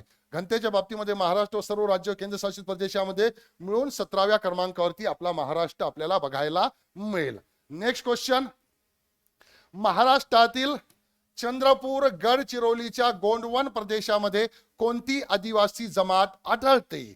आपल्या महाराष्ट्रामध्ये चंद्रपूर आणि गडचिरोली इकडे जे आहे तो गोंडवाना प्रदेश सुद्धा याला म्हटलं जातं. तर या ठिकाणी कोणती जमात आढळते? आदिवासी जमात. गोंडवाना प्रदेश, गोंड जमात. ओके, तर याला डोळे झाकून उत्तर लिहून टाकायचं आहे. गोंड जमात आढळते बुवा. कोणती जमात? गोंड. सोपा आहे. महाराष्ट्रातील गोंड जमात ही चंद्रपूर गडचिरोलीच्या गोंडवन प्रदेशामध्ये, भिल्ल जमात जळगाव, धुळे, नंदुरबारच्या सातपुडा पर्वतामध्ये, दख्खनच्या पठाराच्या उत्तर व पूर्व सीमा भागामध्ये आढळते. तर गोंड जमात एक महत्वाची आहे आपल्याकडे आणि भिल्ल जमात एक महत्वाची आहे. तर यांचे जे आढळ आहे ते आपल्याला विचारले जातात, त्याच्यामुळे ते आढळ आपल्याला माहिती असणं गरजेचं आहे. पुढे, महाराष्ट्रात सर्वात जास्त वार्षिक पावसाचे दिवस. महाराष्ट्रात सर्वात जास्त वार्षिक पावसाचे दिवस असणाऱ्या कोल्हापूर जिल्ह्यातील गगनबावडा या ठिकाणी वार्षिक सरासरी किती दिवस पाऊस पडतो? वार्षिक सरासरी किती दिवस पाऊस पडतो? 90 दिवस, 120 दिवस, 129 दिवस की 137 दिवस? किती दिवस पाऊस पडतो सरासरी? याचं उत्तर आहे 129 दिवस या ठिकाणी आहे. ओके, सरासरी पाऊस या ठिकाणी पडतोय. ओके, महाराष्ट्रात सर्वात जास्त वार्षिक पावसाचे ठिकाण पावसाचे दिवस कोल्हापूर जिल्ह्यात गगनबावडा येथे 129 दिवस आहे.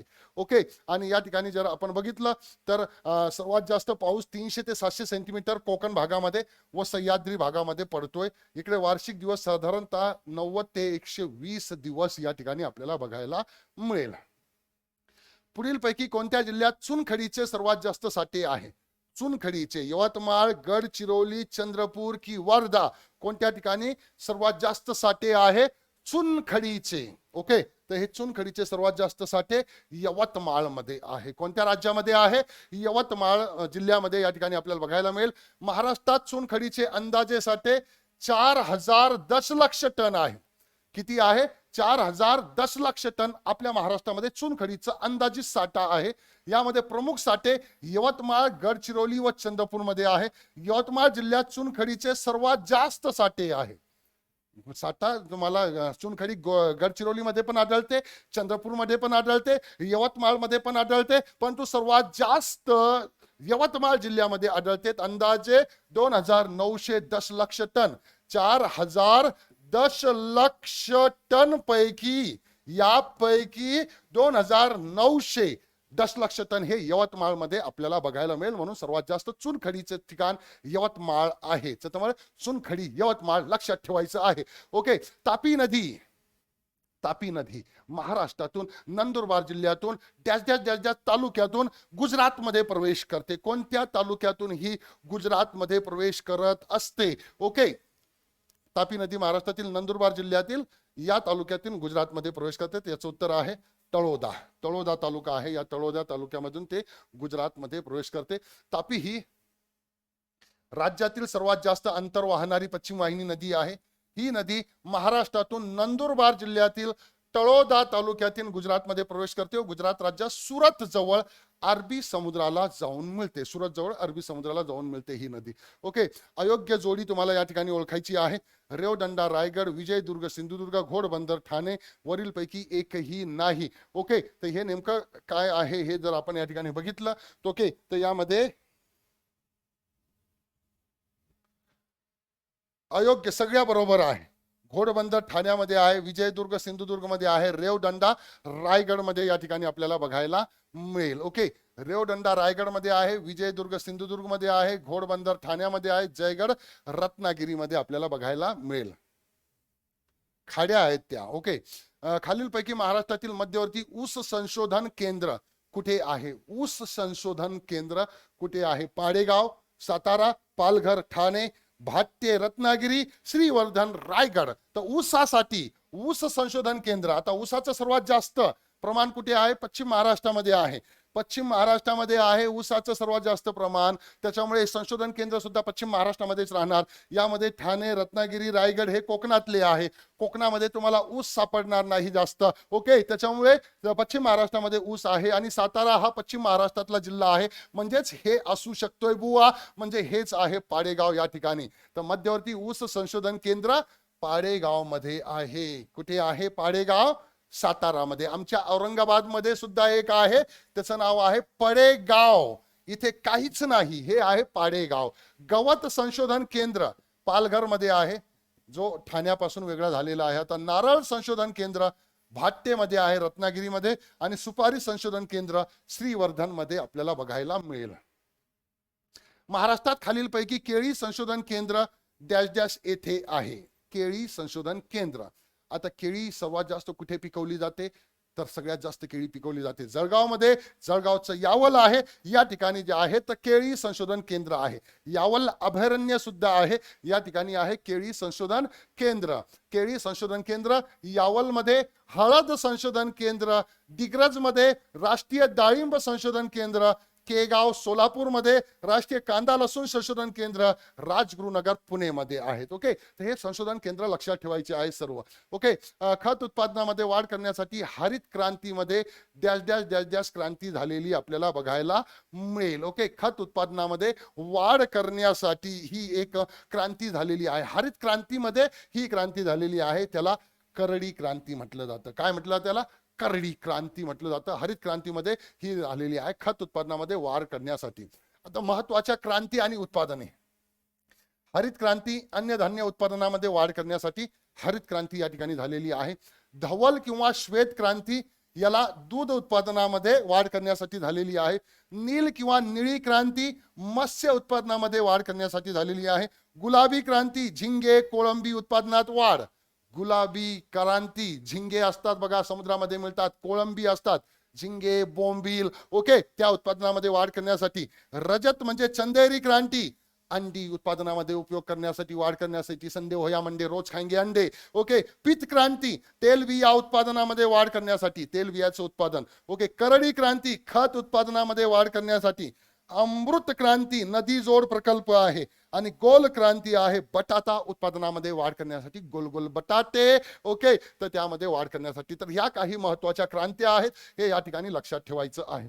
ओके, खालीलपैकी महाराष्ट्रातील कोणते झरे गरम पाण्याचे झरे या ठिकाणी आपल्याला बघायला मिळेल? कोणते झरे? हे गरम पाण्याचे झरे आहे.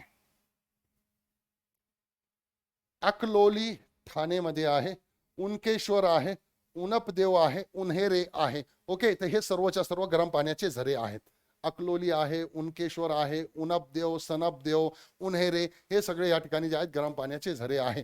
अकलोली ठाण्यामध्ये आहे. उपनदेव गणेशपुरी, तुरळ, राजवाडी, वज्रेश्वरी, सतीवली, पाली, सौ, सुनपदेव, राजापूर, देवनवरी, खेड, उन्हेरे, उनकेश्वर अशा पद्धतीने हे गरम पाण्याच्या झऱ्यांचे नाव या ठिकाणी आहे.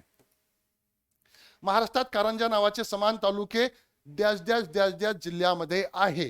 कारंजा नावाचा तालुका 2 जिल्ह्यामध्ये आहे. तर ते 2 जिल्हे कोणते आहेत? वर्धा वाशिम, परभणी वर्धा, रत्नागिरी पुणे, नाशिक अमरावती. तर हे वर्धा व वाशिम येईल. वर्धामध्ये पण कारंजा आहे, वाशिम मध्ये सुद्धा कारंजा या ठिकाणी आपल्याला बघायला मिळेल. तर समान नावाचे तालुके असलेले आपण या ठिकाणी बघूया की समान नाव आहे आणि ते तालुके पण आहेत. तर कर्जत नावाचं आहे बघा 2 शहरं, अहमदनगर मध्ये पण आहे, रायगड मध्ये पण आहे, दोन्ही तालुके आहे. खेड नावाचं एक आहे, रत्नागिरीमध्ये पण तालुका आहे, पुण्यामध्ये पण तालुका आहे. कारंजा वर्धामध्ये पण तालुका आहे, वाशिम मध्ये पण तालुका आहे. वेगवेगळे 2 ठिकाण आहेत ते. मालेगाव नाशिक मध्ये पण आहे तालुका, वाशिम मध्ये पण आहे तालुका. नांदगाव नाशिक मध्ये पण आहे आणि अमरावती मध्ये पण आहे. कळंब यवतमाळ मध्ये पण आहे, उस्मानाबाद मध्ये पण आहे. सेलू परभणी मध्ये पण आहे आणि वर्धा मध्ये सुद्धा आपल्याला या ठिकाणी बघायला मिळेल. ते समान नावाचे तालुके या ठिकाणी आहे. याच्यावरती एखादा वेळेस प्रश्न आपल्याला विचारला जातोय. ओके, राधानगरी प्रकल्प डॅश डॅश नदीवर असून या जिल्ह्यामध्ये आहे. ओके, राधानगरी प्रकल्प. आता आपल्याला राधानगरी प्रकल्प नाव आला की आपल्याला कोल्हापूर आठवते, म्हणजे जिल्हा तर आपल्याला माहिती आहे कोल्हापूर. ओके, नदी एखाद्या वेळेस माहित नसेल, पण कोल्हापूर या ठिकाणी जिल्हा आपल्याला माहिती आहे. मग आता इकडे कोल्हापूर कुठे आहे? एकच ठिकाणी कोल्हापूर आहे, म्हणजेच याचं उत्तर आहे पर्याय क्रमांक 3, भोगावती नदी. आणि कोल्हापूर जिल्ह्यामध्ये राधानगरी धरण या ठिकाणी आपल्याला बघायला मिळेल. त्याच पद्धतीने महाराष्ट्रातील काही महत्वाचे धरण या ठिकाणी आपण बघण्याचा प्रयत्न करूया. बघा, कोयना धरण आहे, शिवाजी सागर त्याचा जलाशय आहे, कोयना नदीवरती आहे सातारामध्ये. जायकवाडी धरण आहे, नाथसागर त्याच्या जलाशयाचं नाव आहे, गोदावरी नदीवरती आहे औरंगाबाद मध्ये. त्याच्यानंतर बाभळी प्रकल्प आहे, गोदावरी नदीवरती नांदेडमध्ये. ओके, भंडारदरा धरण आहे प्रवरा नदीवरती अहमदनगर मध्ये. गंगापूर धरण आहे गोदावरी नदीवरती नाशिकमध्ये. आणि हे मातीचे धरण आहे, भारतातील पहिले मातीचे धरण आपण ज्याला म्हणतो ते हे नाशिकमध्ये आहे. राधानगरी धरण आहे भोगावती नदीवरती कोल्हापूरमध्ये. मोडक सागर धरण आहे वैतरणा नदीवरती ठाण्यामध्ये. उजनी धरण आहे भीमा नदीवरती सोलापूरमध्ये. तोतला डोह धरण आहे, मेघदूत जलाशयाचं नाव आहे, पेंच नदीवरती या ठिकाणी आपल्याला बघायला मिळेल. नागपूरमध्ये पेंच अभयारण्य सुद्धा आहे आणि व्याघ्र प्रकल्प सुद्धा या ठिकाणी आपल्याला बघायला मिळेल. यशवंत धरण आहे बोर नदीवरती वर्धामध्ये. खडकवासला धरण आहे मुठा नदीवरती पुण्यामध्ये. आणि एलदरी धरण आहे पूर्णा नदीवरती परभणीमध्ये. तर हे काही महत्वाचे धरणं या ठिकाणी लक्षात घ्यायचे आहे, ज्याच्यावरती वारंवार प्रश्न विचारले जातात. सांगली जिल्ह्यामध्ये डॅश आहे. अहमदनगरचे पठार, सासवडचे पठार, पाचगणीचे पठार, खानापूरचे पठार. ओके, आता या ठिकाणी अहमदनगरचं पठार तर येणार नाही, कारण हे अहमदनगर जिल्ह्यामध्ये आहे, अहमदनगर मध्ये आहे. सासवडचे पठार पण येणार नाही, कारण हे पुण्यामध्ये या ठिकाणी आपल्याला बघायला मिळेल. पाचगणी पठार सुद्धा येणार नाही. ओके, पाचगणी या ठिकाणी येणार नाही. ओके, कारण हे साताराकडे येतंय. ओके, मग खानापूरचे पठार. ओके, याचं उत्तर काय आहे? खानापूरचे पठार हे सांगली जिल्ह्यामध्ये आहे. राईट. तर महाराष्ट्रातील काही महत्वाचे पठार आहेत बघा. अहमदनगरचे पठार, अहमदनगर. सासवडचे पठार पुणेमध्ये, औंधचे पठार सातारा जिल्ह्यामध्ये, पाचगणी पठार टेबल लँड म्हटलं जाते याला सातारामध्ये, खानापूरचे पठार सांगलीमध्ये, मालेगाव पठार नाशिकमध्ये, बुलढाणा पठार बुलढाणामध्ये, तोरणमाळ पठार नंदुरबार मध्ये. ओके, चला पुढे जाऊया. कृष्णा नदीवरती डॅश डॅश डॅश डॅश आणि डॅश डॅश डॅश डॅश ही महत्वाची शहरे वसले आहे. कृष्णा नदीवरती, कृष्णा काठ ज्याला आपण म्हणतोय, तर त्या ठिकाणी जर बघितलं आपण तर कराड आणि सांगली हे शहर कृष्णा नदीवरती वसलेले आहे. कराड अँड सांगली. ओके, तर महाराष्ट्रातील नद्या व त्याच्या काठावरील शहरे या ठिकाणी आहे. कृष्णा नदी आहे महत्वाची, त्याच्यावर कराड आहे, सांगली आहे, मिरज आहे, वाई आहे, औदुंबर आहे. भीमा नदीवरती पंढरपूर आहे. मिठी नदीवरती मुंबई आहे. मुठा नदी पुणे आहे. इंद्रायणी नदी आळंदी आणि देहू आहे. ओके, प्रवरा नदी नेवासे आणि संगमनेर आहे. पाझरा नदी धुळे या ठिकाणी आहे. ओके, ते या ठिकाणी लक्षात ठेवायचं आहे. गोदावरी नदीचं नाव तुम्ही म्हटलं यामध्ये नाही गोदावरी नदी. गोदावरी नदीवरती वेगळा प्रश्न घेऊ आपण, या ठिकाणी घाबरायचं नाही. ओके, महाराष्ट्रातील ज्वारीचे कोठार म्हणून या जिल्ह्याला ओळखलं जातं. कोणतं आहे? महाराष्ट्रातील ज्वारीचं कोठार. महाराष्ट्रातील ज्वारीचं कोठार. ओके, तो जिल्हा चादरीसाठी सुद्धा प्रसिद्ध आहे, तो आहे सोलापूर. ज्वारीचे कोठार याला म्हटलं जातंय सोलापूरला. तर काय महाराष्ट्रातील काही जिल्हे आणि टोपण नावं. ओके, 7 बेटांचे शहर मुंबईला म्हटलं जातं. 7 बेटांचं शहर मुंबईला म्हटलं जातं. 52 दरवाजांचे शहर औरंगाबादला म्हटलं जातं, ज्याचं नाव आता छत्रपती संभाजीनगर आपण केलेलं आहे. ओके, त्याच्यानंतर भारताचे प्रवेशद्वार मुंबई. तांदूळाचे कोठार रायगड. तांदूळाचे कोठार रायगड. ज्वारीचे कोठार सोलापूर. कापसाचा जिल्हा यवतमाळ. कापसाचा जिल्हा यवतमाळ. ओके, हे या ठिकाणी लक्षात ठेवायचं आहे. साखर कारखान्यांचा जिल्हा अहमदनगर. द्राक्षांचा जिल्हा नाशिक. मुंबईचा गवळीवाडा पारसबाग नाशिक. मुंबईचा गवळीवाडा किंवा पारसबाग कशाला म्हटलं जातं? नाशिकला. कुस्तीगिरांचा जिल्हा कोल्हापूर. संत्र्याचा जिल्हा नागपूर. ते हे काही आहे टोपण नाव जिल्ह्यांची, ते आपल्याला माहिती असणं गरजेचं आहे. कुंभारली घाट या शहरादरम्यान आहे.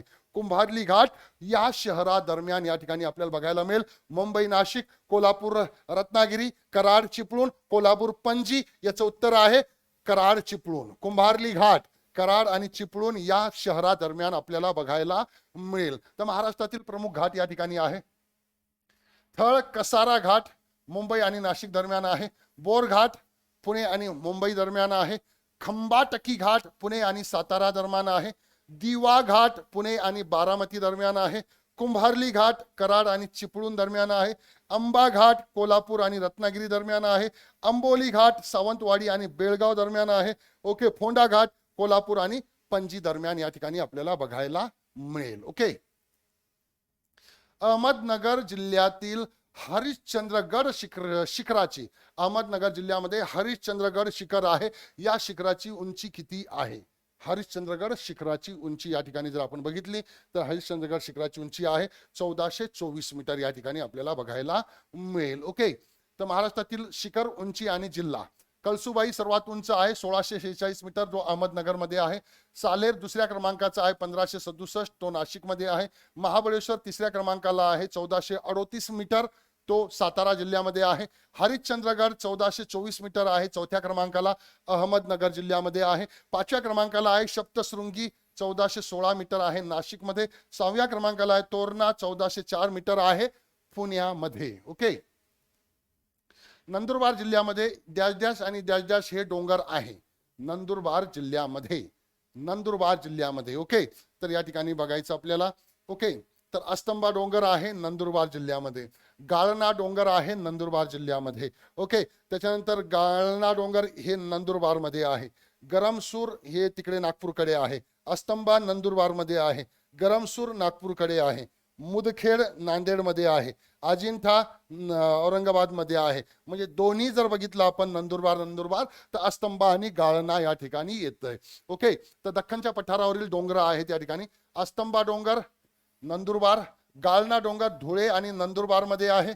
अजिंठा डोंगर औरंगाबाद, वेरूळ डोंगर औरंगाबाद, हिंगोली डोंगर हिंगोली, मुदखेडचे डोंगर नांदेड आणि गरमसूर डोंगर आहे नागपूरला. गरमसूर डोंगर आहे नागपूरला. ओके. सातारा जिल्ह्यामध्ये डॅश डॅश आणि डॅश डॅश हे पवन विद्युत प्रकल्प आहे. सातारा जिल्ह्यातील पवन विद्युत प्रकल्प या ठिकाणी आपल्याला बघायचं आहे. ओके. तर चाळकेवाडी आणि ठोसेघर हे पवन विद्युत प्रकल्प आपल्याला सातारा जिल्ह्यामध्ये बघायला मिळेल. तर महाराष्ट्रातील काही महत्वाचे पवन विद्युत प्रकल्प आहे. जमसांडे सिंधुदुर्ग, चाळकेवाडी सातारा, ठोसेघर सातारा, वनकुसवडे सातारा, ब्रह्मणवेल धुळे आणि शहाजापूर अहमदनगर या ठिकाणी आहे. म्हणजेच या ठिकाणी चाळकेवाडी, ठोसेघर, वनकुसवडे हे सातारा जिल्ह्यामध्ये आपल्याला बघायला मिळेल. जैतापूर अणुविद्युत प्रकल्प कोणत्या जिल्ह्यात आहे? सोपा प्रश्न आहे हा. रत्नागिरीमध्ये आहे. जैतापूरची खाडी पण आहे. अणुविद्युत प्रकल्प आहे तारापूर ठाण्यामध्ये, जैतापूर रत्नागिरीमध्ये, उमरेड नागपूरमध्ये नियोजित आहे. कोयना जलविद्युत प्रकल्प कोणत्या जिल्ह्यात आहे? कोयना जलविद्युत प्रकल्प या ठिकाणी सातारा जिल्ह्यामध्ये आहे. कुठे आहे? सातारा जिल्ह्यामध्ये आहे. आणि काही महत्वाची जलविद्युत प्रकल्प जर बघितली आपण तो खोपोली जलविद्युत प्रकल्प रायगड जिल्ह्यामध्ये आहे. भीरा अवजल प्रवाह रायगड जिल्ह्यामध्ये आहे. कोयना सातारा जिल्ह्यामध्ये आहे. तिल्लारी जलविद्युत प्रकल्प कोल्हापूरमध्ये आहे. पेंच जलविद्युत प्रकल्प नागपूरमध्ये आहे आणि जायकवाडी जलविद्युत प्रकल्प औरंगाबादमध्ये या ठिकाणी आपल्याला बघायला मिळेल. ओके. तर अशा पद्धतीने कोयना आपल्याला विचारलं होतं प्रश्नामध्ये. कोयना प्रसिद्ध असं जलविद्युत प्रकल्प आहे जे सातारा जिल्ह्यामध्ये आहे कोयना नदीवरती. ओके. महाराष्ट्रातील सोलापूर जिल्ह्यातून GI मानांकन, GI टॅग ज्याला आपण म्हणतोय, जॉग्राफिकल इंडिकेशन आपण ज्याला म्हणतो, तर कोणत्या फळाला मिळालं आहे? सोलापूर जिल्ह्यातून कोणत्या फळाला GI टॅग मिळालेलं आहे? केळी सोलापूरमध्ये नाही, संत्री सोलापूरमध्ये नाही, मोसंबी सोलापूरमध्ये नाही, डाळिंब, कारण केळीसाठी जळगाव आहे, संत्रीसाठी नागपूर आहे, मोसंबीसाठी या ठिकाणी जे आहेत मोसंबी आणि डाळिंब मध्ये जमलिंग या ठिकाणी आहे. ओके. तर मोसंबी जालना जिल्हा हा प्रसिद्ध आहे मोसंबीसाठी. ओके. आणि डाळिंब हा सोलापूर, म्हणजेच सोलापूरचे डाळिंबसाठी GI टॅग मिळालेला आहे सोलापूरला. यासोबतच सोलापूरच्या ज्या चादरी आहे त्या चादरीला सुद्धा GI टॅग आपल्याकडे मिळालेला आपल्याला बघायला मिळेल. ओके, तर महाराष्ट्रातील काही महत्वाचे GI टॅग आहे. जळगावची केळी, जळगावमध्ये जळगावची वांगी, जळगावमध्ये वांगी सुद्धा प्रसिद्ध आहे आणि जळगावचं वांग्याचं भरीत सुद्धा प्रसिद्ध आहे. नागपूरची संत्री, याला GI टॅग मिळालेला आहे. जालनामध्ये मोसंबीला GI टॅग मिळालेला आपल्याला या ठिकाणी बघायला मिळेल. लासलगावच्या कांद्याला GI टॅग मिळालेला आहे. नाशिक मधला लासलगावचा कांदा. महाबळेश्वरची स्ट्रॉबेरी, याला GI टॅग मिळालेला आहे. सोलापूरचा डाळिंब, त्यासोबतच सोलापूरच्या चादरला सुद्धा GI टॅग मिळालेला आहे. ओके, इथे आपण पिके घेत आहोत फक्त, परंतु हे दुसरं पण ठिकाण सांगितलं मी. वेंगुर्ला, वेंगुर्ल्याच्या काजूला, डहाणूच्या चिकूला, वायगावची हळद आणि सांगलीच्या हळदीला सुद्धा, सांगलीची जी हळद आहे या सांगलीच्या हळदला सुद्धा GI टॅग मिळालेला आहे. नवापूरच्या तूर डाळीला GI टॅग मिळालेला आहे. मराठवाड्याला केशर आंब्यासाठी मिळालेला आहे. हापूस आंब्यासाठी कोकणाला GI टॅग मिळालेला आहे.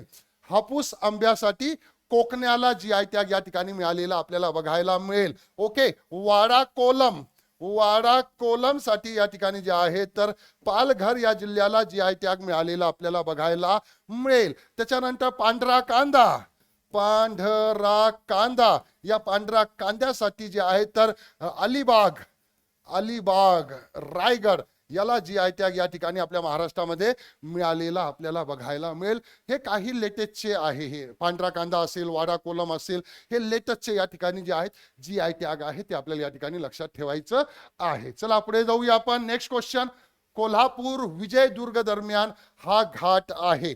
कोल्हापूर विजयदुर्ग दरम्यान कोणता घाट आहे तर करूळ घाट आहे. कोणता घाट आहे? करूळ घाट या ठिकाणी आपल्याला बघायला मिळेल. महाराष्ट्रातील घाट, राम घाट आहे कोल्हापूर सावंतवाडीच्या दरम्यान. आंबोली घाट आहे कोल्हापूर सावंतवाडीच्या दरम्यान. फोंडा घाट आहे संगमेश्वर कोल्हापूरच्या दरम्यान किंवा कोल्हापूर पणजी पण म्हणू शकतो आपण. हनुमंते घाट आहे कोल्हापूर कुडाळच्या दरम्यान. करूळ घाट आहे कोल्हापूर विजयदुर्गच्या दरम्यान. बावडा घाट आहे कोल्हापूर खारेपाटणाच्या दरम्यान. अंबा घाट आहे कोल्हापूर रत्नागिरीच्या दरम्यान.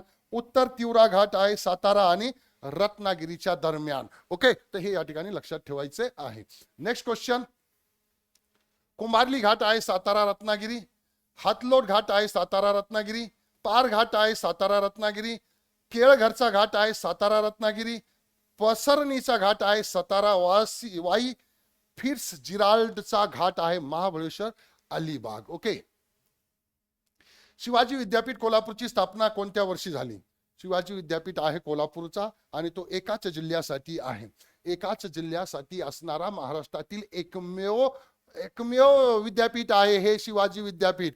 त्याची स्थापना कधी झालेली आहे? 1962 मध्ये याची स्थापना या ठिकाणी झालेली आपल्याला बघायला मिळेल. तर महाराष्ट्रातील काही महत्वाचे विद्यापीठ आहे ते आपण बघूया. मुंबई विद्यापीठ मुंबईमध्ये आहे. 1857 मध्ये त्याची स्थापना झालेली आहे. राष्ट्रसंत तुकडोजी महाराज नागपूर विद्यापीठ आहे नागपूरमध्ये 1923 मध्ये स्थापना झालेली आहे.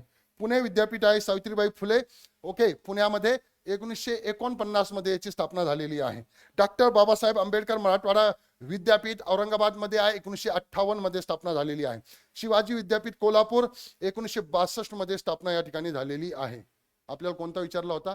शिवाजी विद्यापीठ कोल्हापूर. ओके, हे शिवाजी विद्यापीठ एका जिल्ह्यासाठी नाही, तो सोलापूरचा विद्यापीठ आहे. तो फक्त एकाच जिल्ह्यासाठी आहे. शिवाजी विद्यापीठ एका जिल्ह्यासाठी नाही. ओके, त्याच्यानंतर कर्मयोगी संत गाडगे बाबा अमरावती विद्यापीठ अमरावती या ठिकाणी आहे 1983 मध्ये. आणि YCM मुक्त विद्यापीठ आहे नाशिकचा 1989 मध्ये स्थापना झालेली आहे. उत्तर महाराष्ट्र विद्यापीठ जळगावचा आहे 1990 मध्ये स्थापना झालेली आहे. स्वामी रामानंद तीर्थ मराठवाडा विद्यापीठ नांदेडचा आहे 1993 मध्ये स्थापना झालेली आहे. टिळक महाराष्ट्र विद्यापीठ पुण्याचं आहे 1921 मध्ये स्थापना झालेली आहे. सोलापूर विद्यापीठ हे जे आहेत एकाच जिल्ह्यासाठी असणार, त्याला नाव अहिल्याबाई होळकर विद्यापीठ असं नाव देण्यात आलेलं आहे. हे 2004 मध्ये स्थापन झालेलं आहे आणि फक्त सोलापूर जिल्ह्यासाठी आहे. गोंडवाना विद्यापीठ गडचिरोली 2011 मध्ये स्थापन झालेलं आहे. पुढे जाऊया आपण. महाराष्ट्राचे क्षेत्रफळ कोणत्या देशाच्या क्षेत्रफळा इतके आहे? म्हणजेच महाराष्ट्राचे क्षेत्रफळ आणि कोणत्या देशाच्या क्षेत्रफळामध्ये साम्य आहे बुवा. एक्झिट तेवढंच नसेल, थोडंफार मध्ये कमी जास्त असेल, परंतु जवळपास सारखं आहे. तर इटली नावाचा देश आहे. इटलीचं आणि आपल्या महाराष्ट्राचं क्षेत्रफळ जवळपास सारखं आहे. हे बघा या ठिकाणी जे आहेत आपल्या महाराष्ट्राचं क्षेत्रफळ आपण बघितलं 3,07,713. इटलीचं क्षेत्रफळ जर बघितलं आपण तर 3,01,230. ओके, म्हणजे यामध्ये साम्य आहे बुवा, थोडंफार का होईना. म्हणून इटलीचं या ठिकाणी क्षेत्रफळ महाराष्ट्राच्या क्षेत्रफळा एवढं आपल्याला या ठिकाणी बघायला मिळेल. आता दोन्हीचे नकाशे जर बघितले आपण, ते नकाशे आहे तुमच्या समोर. ओके, त्या नकाशामध्ये तुम्हाला महाराष्ट्र मोठा दिसेल आणि इटली हे एवढं छोटंसं दिसत आहे, परंतु हा खूप मोठा आहे. नकाशा छोटा असला तर काय झालं, हा जवळपास महाराष्ट्राच्या एवढा क्षेत्र असा हा लांब लचक आहे. इकडचा भाग आहे, काही बेटांचा भाग आहे, याचं सर्व क्षेत्रफळ या ठिकाणी महाराष्ट्रापेक्षा थोडंसं कमी आहे, परंतु महाराष्ट्राच्या जवळपास या ठिकाणी आपल्याला बघायला मिळेल. ओके, चला पुढे जाऊया आपण. नागपूर विभागातील सर्वात उत्तरेकडील तालुका पुढीलपैकी कोणता आहे? नागपूर विभागातील सर्वात उत्तरेकडील तालुका रामटेक, कामठी, वरोडा, तुमसर. तर या ठिकाणी रामटेक हा जो आहे सर्वात उत्तरेकडे आहे, नागपूरच्या या ठिकाणी आहे सर्वात उत्तरेकडे, त्याचं उत्तर येईल रामटेक. हे बघा नागपूर विभाग सर्वात उत्तरेकडील तालुका रामटेक आहे आणि सर्वात दक्षिणेकडील तालुका सिरोंचा आहे.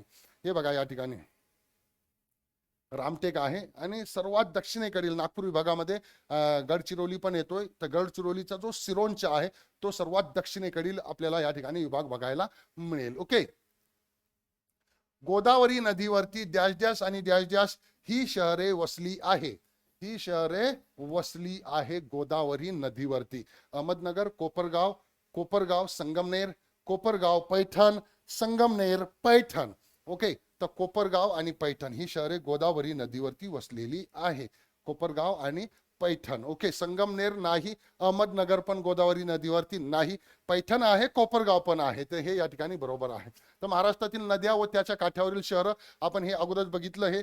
ओके, त्यामध्ये आता गोदावरीचं या ठिकाणी धाम नदी आहे, पवनार, पंचगंगा कोल्हापूर, कयाधू नदीवरती हिंगोली आहे, पांझरा नदीवरती धुळे आहे, प्रवरा नदीवरती नेवासे आणि संगमनेर या ठिकाणी आपल्याला बघायला मिळेल. ओके, नाग नदीवरती नागपूर आहे, गिरणा नदीवरती भडगाव आहे, वशिष्ठ नदीवरती चिपळूण आहे, वर्धा नदीवरती पुलगाव या ठिकाणी आपल्याला बघायला मिळेल. इरई नदीवरती चंद्रपूर आहे, वेण्णा नदीवरती हिंगणघाट आहे, करहा नदीवरती जेजुरी आहे. चला जेजुरीला जाऊ, जेजुरी. ओके, सीना नदी आहे अहमदनगर, बोरी नदीवरती आहे अंमळनेर, सिंदफणा नदीवरती आहे माजलगाव आणि गोदावरी नदीवरती नाशिक आहे, कोपरगाव आहे, पैठण आहे, गंगाखेड आहे, नांदेड आहे. हे शहर गोदावरी नदीवरती वसलेले आपल्याला या ठिकाणी बघायला मिळेल. ओके, पाचगणीचे पठार डॅश डॅश डॅश डॅश जिल्ह्यामध्ये आहे. पाचगणीचा पुणे, सातारा, सांगली, यवतमाळ. पाचगणी सोपा प्रश्न आहे. तर पाचगणीचे पठार या ठिकाणी सातारा जिल्ह्यामध्ये आपल्याला बघायला मिळेल. पाचगणीचे पठार सातारा जिल्ह्यामध्ये आहे. ओके, सासवडचे पठार पुण्यामध्ये, पाचगणीचे पठार साताऱ्यामध्ये, खानापूरचे पठार सांगलीमध्ये, यवतमाळचे पठार यवतमाळमध्ये, बुलढाण्याचे पठार बुलढाण्यामध्ये, गाविलगडचे पठार अमरावतीमध्ये, औंधचे पठार सातारामध्ये, अहमदनगरचे पठार अहमदनगरमध्ये, तलेगावचे पठार वर्धामध्ये, मालेगावचे पठार नाशिकमध्ये, तोरणमाळचे पठार नंदुरबार मध्ये या ठिकाणी आहेत. ओके, चला. भारतातील एकूण बॉक्साईट उत्पादनापैकी महाराष्ट्रात बॉक्साईटचे उत्पादन किती होते? भारतातील एकूण बॉक्साईटचं उत्पादनापैकी महाराष्ट्रात बॉक्साईटचे उत्पादन किती होते? तर जवळपास 21% उत्पादन महाराष्ट्रात होतं बॉक्साईटच्या. ओके, तर बॉक्साईटचे 21% उत्पादन महाराष्ट्रात होते. क्रोमाइडचा 10% साठा महाराष्ट्रात आहे. चुनखडीचा 9% साठा महाराष्ट्रात आहे. मँगनीज 40% साठा महाराष्ट्रात आहे. कायनाईट 15% साठा महाराष्ट्रात आहे. डोलोमाइट 1% साठा आहे आणि लोह खनिज 20% आपल्या महाराष्ट्रामध्ये आपल्याला बघायला मिळेल. ओके, महाराष्ट्रात 1 मे 1981 रोजी 1 मे 1981 रोजी कोणते 2 जिल्हे निर्माण झाले आहे?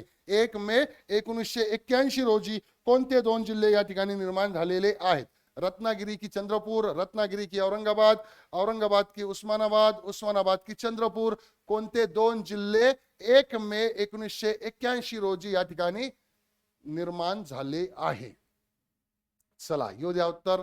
रत्नागिरी, चंद्रपूर, रत्नागिरी, औरंगाबाद, रत्नागिरी. ओके, तर रत्नागिरी आणि औरंगाबाद हे 2 जिल्हे निर्माण झाले आहे. ओके, जालना, औरंगाबाद नाही, जालना आहे. रत्नागिरी आणि इथे ऑप्शन मध्ये चुकलेलं आहे, इथे आपण जालना देऊया. ओके. तर बघा या ठिकाणी जे आहे तर नवीन जिल्हा, मूळ जिल्हा निर्मिती दिलेली आहे. सिंधुदुर्ग हा नवीन जिल्हा रत्नागिरी मधून तयार झालेला आहे. सिंधुदुर्ग हा रत्नागिरी मधून तयार झालेला आहे. सिंधुदुर्ग, इथे रत्नागिरीच्या ठिकाणी सिंधुदुर्ग असायला पाहिजे. काय असायला पाहिजे? सिंधुदुर्ग असायला पाहिजे.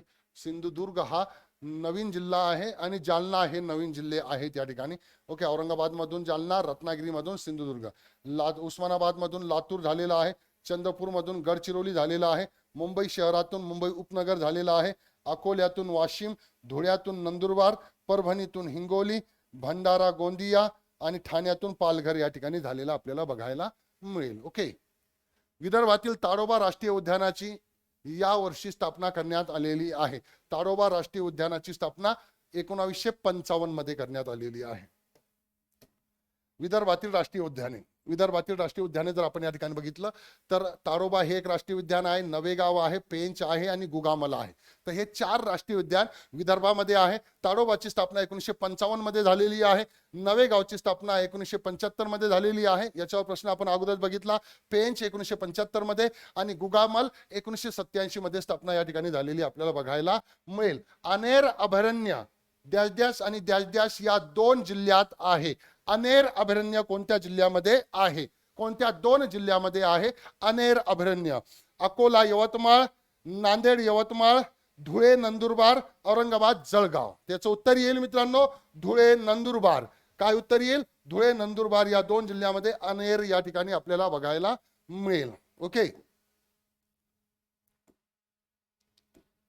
महाराष्ट्रातील अभयारण्य, नरनाळा अकोल्यामध्ये आहे, टिपेश्वर यवतमाळ मध्ये आहे, एडशी रामलिंग धाराशिव मध्ये आहे, अनेर धुळे आणि नंदुरबार मध्ये आहे. अनेर धुळे आणि नंदुरबार मध्ये या ठिकाणी आपल्याला बघायला मिळेल. अंधेरी चंद्रपूर मध्ये आहे, औट्रम घाट जळगाव मध्ये आहे, औट्रम घाट जळगाव मध्ये आहे, कर्नाळा रायगड मध्ये आहे, कळसुबाई अहमदनगर मध्ये या ठिकाणी आपल्याला बघायला मिळेल. नरनाळा अकोला आणि कर्नाळा रायगड हे या ठिकाणी लक्षात घ्यायचं आहे. ओके.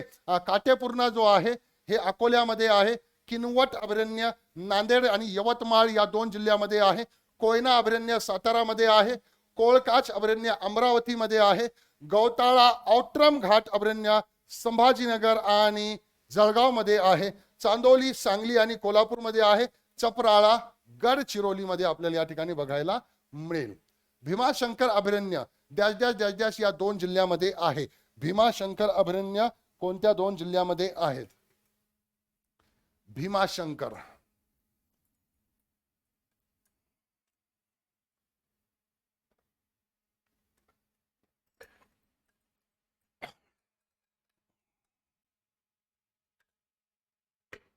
तर भीमाशंकर हे जे आहेत पुणे आणि ठाणेमध्ये आहेत. पुणे आणि ठाणे या 2 जिल्ह्यामध्ये आपल्याला भीमाशंकर बघायला मिळेल. पैनगंगा यवतमाळ आणि नांदेडमध्ये, फणसाड रायगडमध्ये, बोर अभयारण्य वर्धामध्ये, बोरीवली संजय गांधी मुंबईमध्ये, भीमाशंकर पुणे आणि ठाण्यामध्ये, मालवण सिंधुदुर्गमध्ये, मालढोक अहमदनगर आणि सोलापूरमध्ये, माहीम मुंबईमध्ये, मुळा मुठा पुणेमध्ये या ठिकाणी आपल्याला बघायला मिळेल. ओके. मेळघाट अमरावतीमध्ये आहे, यावल जळगावमध्ये आहे, राधानगरी कोल्हापूरमध्ये आहे, रेहकुरी अहमदनगरमध्ये आहे, सागरेश्वर सांगलीमध्ये या ठिकाणी आपल्याला बघायला मिळेल. पुणे जिल्ह्यामध्ये डॅश डॅश आणि डॅश डॅश ही थंड हवेची ठिकाण आहे. पुणे जिल्ह्यातील थंड हवाची ठिकाण. ओके. तर या ठिकाणी खंडाळा पुण्यामध्ये आहे, लोणावळा पुण्यामध्ये आहे, लोणावळा पुणेमध्ये आहे, महाबळेश्वर सातारामध्ये आहे. ओके. खंडाळा पुणेमध्ये आहे, महाबळेश्वर सातारामध्ये आहे, अंबोली जव्हार इकडे खाली आहे. ओके. त्याच्यामुळे या ठिकाणी याचं उत्तर येईल खंडाळा आणि लोणावळा. तर महाराष्ट्रातील काही थंड हवेची ठिकाणं आहे. अंबोली सिंधुदुर्ग, खंडाळा पुणे, लोणावळा पुणे, भीमाशंकर पुणे, चिखलदरा गाविलगड, चिखलदरा गाविलगड या ठिकाणी अमरावतीमध्ये आपल्याला बघायला मिळेल. जव्हार पालघर मध्ये आहे, तोरणमाळ नंदुरबार मध्ये आहे, पन्हाळा कोल्हापूरमध्ये आहे, थंड हवेचे ठिकाण आपल्याला बघायला मिळेल. महाबळेश्वर सातारामध्ये आहे, पाचगणी सातारामध्ये आहे, कोयना सागर सातारामध्ये आहे आणि माथेरान रायगडमध्ये आपल्याला बघायला मिळेल. गुगामल राष्ट्रीय उद्यानाचे क्षेत्रफळ ज्या चौरस किलोमीटर आहे. गुगामल राष्ट्रीय उद्यानाचे क्षेत्रफळ या ठिकाणी विचारलेले आहेत, कारण क्षेत्रफळ सुद्धा आपल्याला विचारलं जाऊ शकते बुवा. त्याचं क्षेत्रफळ आहे 1288 चौरस किलोमीटर. 1288 चौरस किलोमीटर क्षेत्रफळ गुगामल राष्ट्रीय उद्यानाचे या ठिकाणी आपल्याला बघायला मिळेल. तर गुगामल राष्ट्रीय उद्यान अमरावतीमध्ये आहे. राष्ट्रीय उद्यानाची स्थापना 1975 मध्ये झालेली आहे. क्षेत्रफळ 1288 चौरस किलोमीटर आहे. ओके. मेळघाट व्याघ्र प्रकल्पाचे 308 चौरस किलोमीटर क्षेत्र अतिसुरक्षित क्षेत्र आहे, त्याला कोवर एरिया म्हणतात. या परिसरातील झाडावरती उडत्या खारीचा निवास आहे. इकडे जे आहेत तर जे वृक्ष आहे त्या झाडावरती ज्या खारी असतात, ओके, चालणाऱ्या खारी नव्हे तर त्या एका झाडावरून दुसऱ्या झाडावर उडणाऱ्या खारी या ठिकाणी आपल्याला बघायला मिळेल. ओके. पुढचा क्वेश्चन बघूया आपण. गाविलगडचे पठार या जिल्ह्यात आहे. बुलढाणा, अमरावती, नागपूर, गोंदिया गाविलगडचे पठार आहे. ओके. कोणत्या जिल्ह्यामध्ये आहे तर गाविलगड आहे अमरावतीमध्ये. कोणत्या जिल्ह्यामध्ये आहे हे पठार? अमरावतीमध्ये आहे. महाराष्ट्रातील पठाराची संख्या आपण अगोदरच्या प्रेक्षेमध्ये सुद्धा बघितलेलं आहे. खानापूरचे पठार सांगली, तोरणमाळचे पठार नंदुरबार, पाचगणीचे पठार सातारा, तळेगावचे पठार वर्धा, औंधचे पठार सातारा आणि गाविलगडचे पठार अमरावती. बालाघाटचे पठार या जिल्ह्यात आहे. सोपा प्रश्न आहे हा. बीड मध्ये बालाघाटचे पठार आपल्याला बघायला मिळेल. ओके. सासवडचे पठार पुणे, बुलढाण्याचे पठार बुलढाणा, मालेगावचे पठार नाशिक, यवतमाळचे पठार यवतमाळ, अहमदनगरचे पठार अहमदनगर, बालाघाटचे पठार उस्मानाबाद. बालाघाटचे पठार जे आहेत तर उस्मानाबाद आहे. पर्याय क्रमांक 3 बरोबर आहे. उस्मानाबाद मध्ये बालाघाटचे पठार आहे. डॅश आणि डॅश या नद्या गोदावरी नदीच्या उपनद्या आहेत. आता इथे तुम्हाला गोदावरी नदीच्या उपनद्या सांगायच्या आहेत. दक्षिण पूर्णा, प्रवरा, प्राणहिता व पैनगंगा, दुधना. ओके. तर या सगळ्या या ज्या आहेत गोदावरीच्या उपनद्या आहे. ओके. म्हणजे याचं उत्तर येईल वरील पैकी सर्व हे गोदावरीच्या उपनद्या आहेत. गोदावरीच्या बघा वारणा, प्रवरा, सिंदफना, दक्षिण पूर्णा, इंद्रावती, मांजरा, पूर्णा व गिरणा, प्राणहिता, पैनगंगा, दुधना या ठिकाणी ज्या आहेत तर उपनद्या आहेत. तापी नदीच्या बघायचं झालं तर गिरणा, पूर्णा, बोरी, अनेर, पाझरा हे तापी नदीच्या उपनद्या आहेत. कृष्णा नदीच्या उपनद्या कोयना, वेरळा, पारणा, पंचगंगा, वेन्ना. भीमा नदीच्या उपनद्या इंद्रायणी, मुळा, सीना, कुकडी, पवना, करहा, मुठा, नीरा. ओके. पैनगंगा कन्हान, वर्धा व पैनगंगा. पूर्णाची काटेपूर्णा व नळगंगा. सिंदफना नदीची बिंदुसरा आहे. मांजरा नदीची तेरणा, कारंजी, घटनी, तेरू या उपनद्या आहेत. तर या काही महत्वाच्या उपनद्या आहेत. ओके. ही पैनगंगा नदीची उपनदी आहे. पैनगंगा नदीची उपनद्या कन्हा, मांजरा, कारंजी, काटेपूर्णा. पैनगंगा नदीची उपनदी या ठिकाणी आहे. कोणती आहे तर कन्हान ही जी आहेत तर पैनगंगा नदीची उपनदी या ठिकाणी आपल्याला बघायला मिळेल. महाराष्ट्रातील नद्या व त्यांच्या उपनद्या आत्ताच बघितलं आपण हे. ओके. औरंगाबाद विभागामध्ये ज्याच जिल्हे व ज्याच तालुके आहे. सोपा प्रश्न आहे हा. तर 8 जिल्हे आहे आणि 76 तालुके आहेत. औरंगाबाद विभागामध्ये सर्वात जास्त जिल्हे पण आहे, सर्वात जास्त तालुके सुद्धा आहे या ठिकाणी. ओके. त्याच्यानंतर बाकीचे जिल्हे जर बघितले, बाकीचे विभाग जर बघितले आपण तर नागपूरमध्ये 6 जिल्हे 64 तालुके आहे. पुण्यामध्ये 5 जिल्हे 58 तालुके आहे.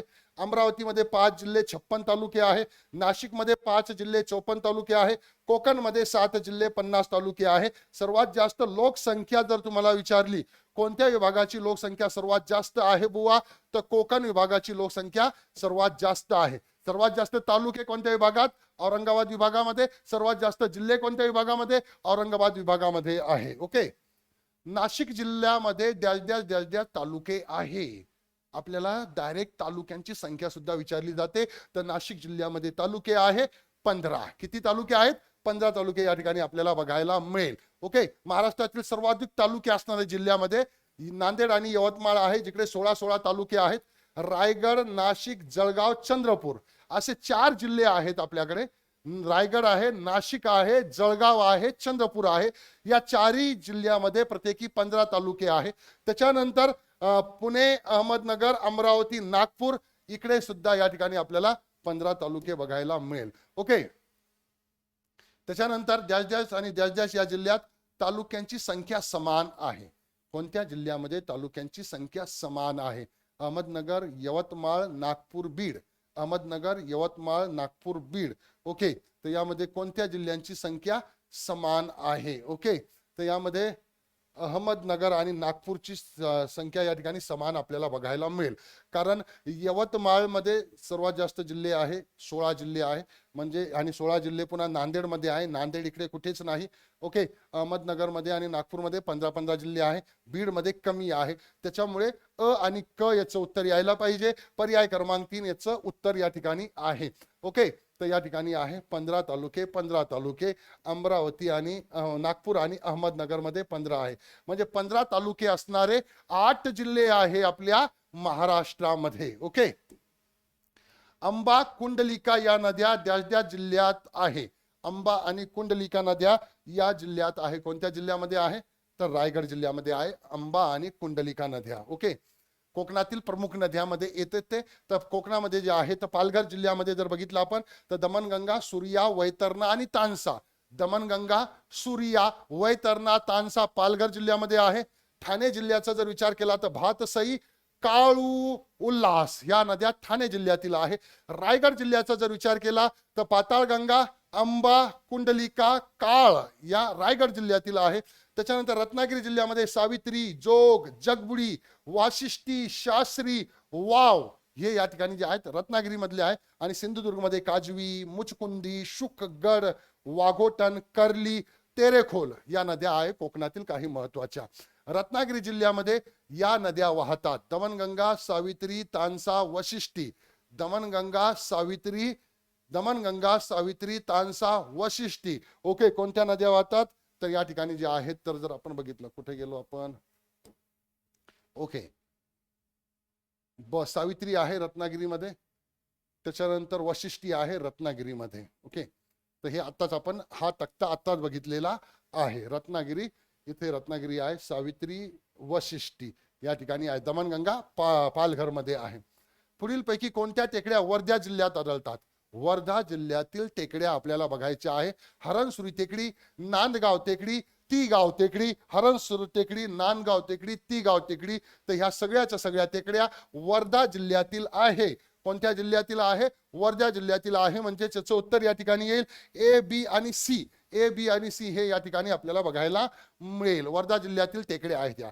रावणदेव टेकड्या वर्धामध्ये आहे. नांदगाव टेकड्या वर्धामध्ये आहे. हरणसूर टेकडी वर्धामध्ये आहे. गिरड टेकडी वर्धामध्ये आहे. तीगाव टेकड्या वर्धामध्ये आहे.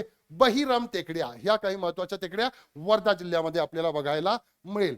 प्रथम पूर्वानुमानानुसार आपल्या राज्यात 2022-23 मध्ये विविध फळ पिकाखाली क्षेत्राचा विचार करता कोणत्या फळ पिकाचे क्षेत्र सर्वात जास्त आहे? कोणत्या फळ पिकाचे क्षेत्र आपल्याकडे सर्वात जास्त आपल्याला या ठिकाणी बघायला मिळेल? विविध फळ पिकाखाली क्षेत्राचा विचार करता कोणतं फळ पीक सर्वात जास्त आहे? त्याचं उत्तर आहे आंबा. आंब्याचं सर्वात जास्त या ठिकाणी आपल्याकडे बघायला मिळेल. प्रथम पूर्वानुमानानुसार राज्यात 2022-23 मध्ये विविध फळ पिकाखाली क्षेत्र 8.32 लाख हेक्टर होते. त्यापैकी आंबाचे 1.64 लाख हेक्टर, त्या खालोखात डाळिंब 1.56 लाख, द्राक्षे 1.19 लाख, संत्री 1.20 लाख हेक्टर, त्याच्यानंतर केळी 0.91 लाख हेक्टर, मोसंबी 0.65 लाख हेक्टर. म्हणजे आंब्याचं क्षेत्र जास्त होतं. ओके. गोदावरी नदीचे एकूण क्षेत्रफळ या ठिकाणी किती आहे? अंदाजे 69,000 चौरस किलोमीटर या ठिकाणी गोदावरी नदीचं क्षेत्र या ठिकाणी आपल्याला बघायला मिळेल. नदी खोऱ्याच्या क्षेत्रफळानुसार या ठिकाणी जर उतरता क्रम या ठिकाणी लिहिलं आपण महाराष्ट्रातील नद्यांची माहिती उतरत्या क्रमाने, तर सर्वात जास्त क्षेत्रफळ कोणत्या खोऱ्याचं आहे? गोदावरीचं. त्याच्यानंतर दुसरा क्रमांक लागतो या ठिकाणी भीमा नदी 46,184, नंतर वर्धा 46,182, नंतर वैनगंगा 38,000, नंतर तापी 31,200, नंतर कृष्णा 28,700. ओके. पैनगंगा नदीची लांबी डॅश किलोमीटर आहे. पैनगंगा नदीची लांबी या ठिकाणी जी आहे तर जवळपास 495 किलोमीटर आहे. किती किलोमीटर आहे? 495 किलोमीटर या पैनगंगा नदीची लांबी या ठिकाणी आहे. तर नदी लांबीनुसार जर बघितली तर सर्वात जास्त लांबीची नदी महाराष्ट्रात कोणती असेल क्रमांक 1 ला? तर गोदावरी आहे. आणि सर्वात जास्त लांब नदी दुसऱ्या क्रमांकाची कोणती आहे बुवा? तर पैनगंगा आहे 495 किलोमीटर. त्याच्यानंतर तिसऱ्या क्रमांकाला वर्धा आहे 455. चौथ्या क्रमांकाला भीमा आहे 451. पाचव्या क्रमांकाला वैनगंगा आहे 295. त्याच्यानंतर 6व्या क्रमांकाला कृष्णा आहे आणि 7व्या क्रमांकाला तापी या ठिकाणी आहे. पहिल्या 2 किंवा 3 नद्या लक्षात ठेवायच्या आहेत, कारण परीक्षेमध्ये प्रश्न कसाही विचारला जाऊ शकतो. मागे प्रश्न विचारला होता की दुसऱ्या क्रमांकाचे सर्वोच्च शिखर कोणते?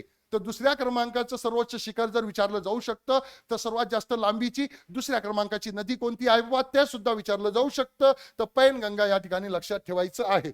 ओके. कोयना प्रकल्पावरती डॅश डॅश डॅश डॅश हे धरण आहेत. शिवाजी सागर, नाथसागर, हेळवाक, भोगावती. ओके. तर शिवाजी सागर आहे, हेळवाक आहे. ओके. बाकी हे नाही, हे नाही, म्हणजे अ आणि क याचं उत्तर येईल. पर्याय क्रमांक 3 येईल याचं उत्तर.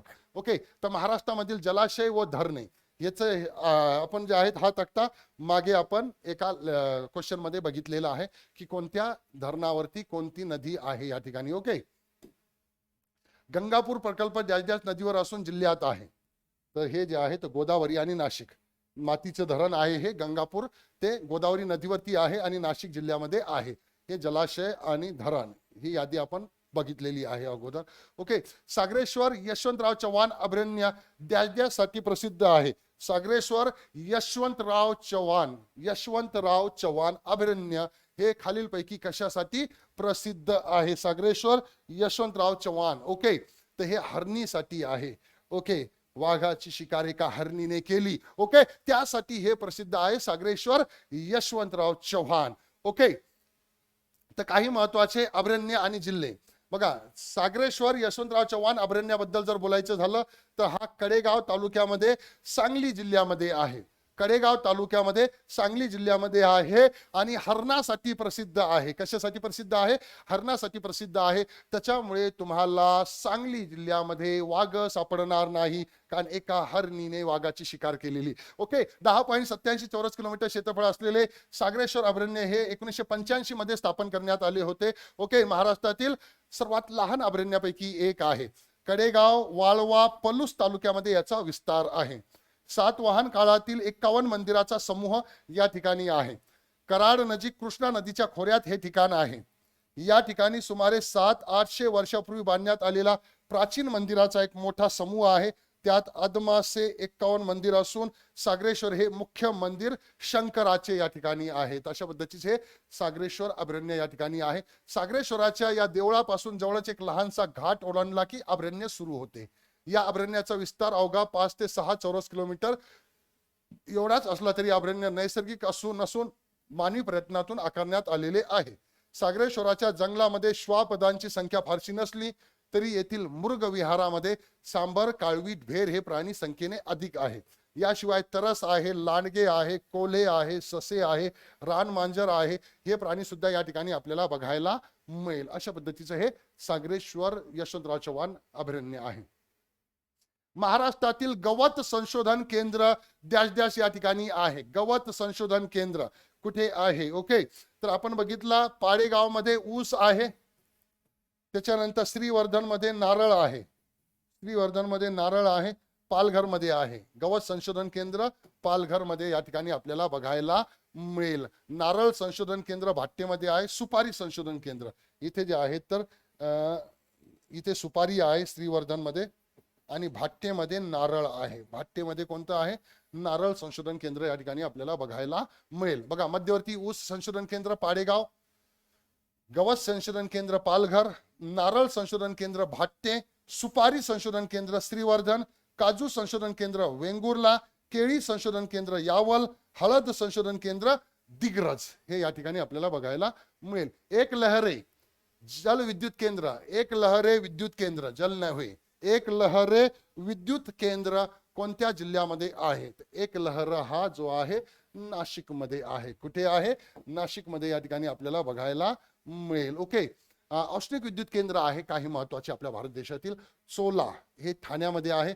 एक लहरे नाशिकमध्ये आहे, फेकरी भुसावळमध्ये आहे, परळी बीडमध्ये आहे, पारस अकोलामध्ये आहे, खापरखेडा औष्णिक विद्युत केंद्र आहे नागपूरमध्ये, तुर्भे मुंबई उपनगर, डहाणू पालघर, तिरोडा चंद्रपूर या ठिकाणी आपल्याला बघायला मिळेल.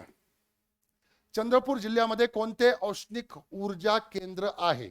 चंद्रपूर जिल्ह्यामध्ये तर या ठिकाणी आपण आत्ताच बघितलं पारस हे जे आहे तर चंद्रपूर जिल्ह्यामध्ये आपल्याला बघायला मिळेल पारस. ओके, तर बघा या ठिकाणी जे आहेत पारस नव्हे, तिरोडा आहे, दुर्गापूर या ठिकाणी पारस अकोल्यामध्ये आहे, पारस अकोलामध्ये आहे या ठिकाणी, आणि दुर्गापूर चंद्रपूरमध्ये आहे. दुर्गापूर चंद्रपूरमध्ये या ठिकाणी आपल्याला बघायला मिळेल. ओके, चादरी करता प्रसिद्ध असलेले ठिकाण कोणते आहे? सोपा प्रश्न होता हा सुद्धा.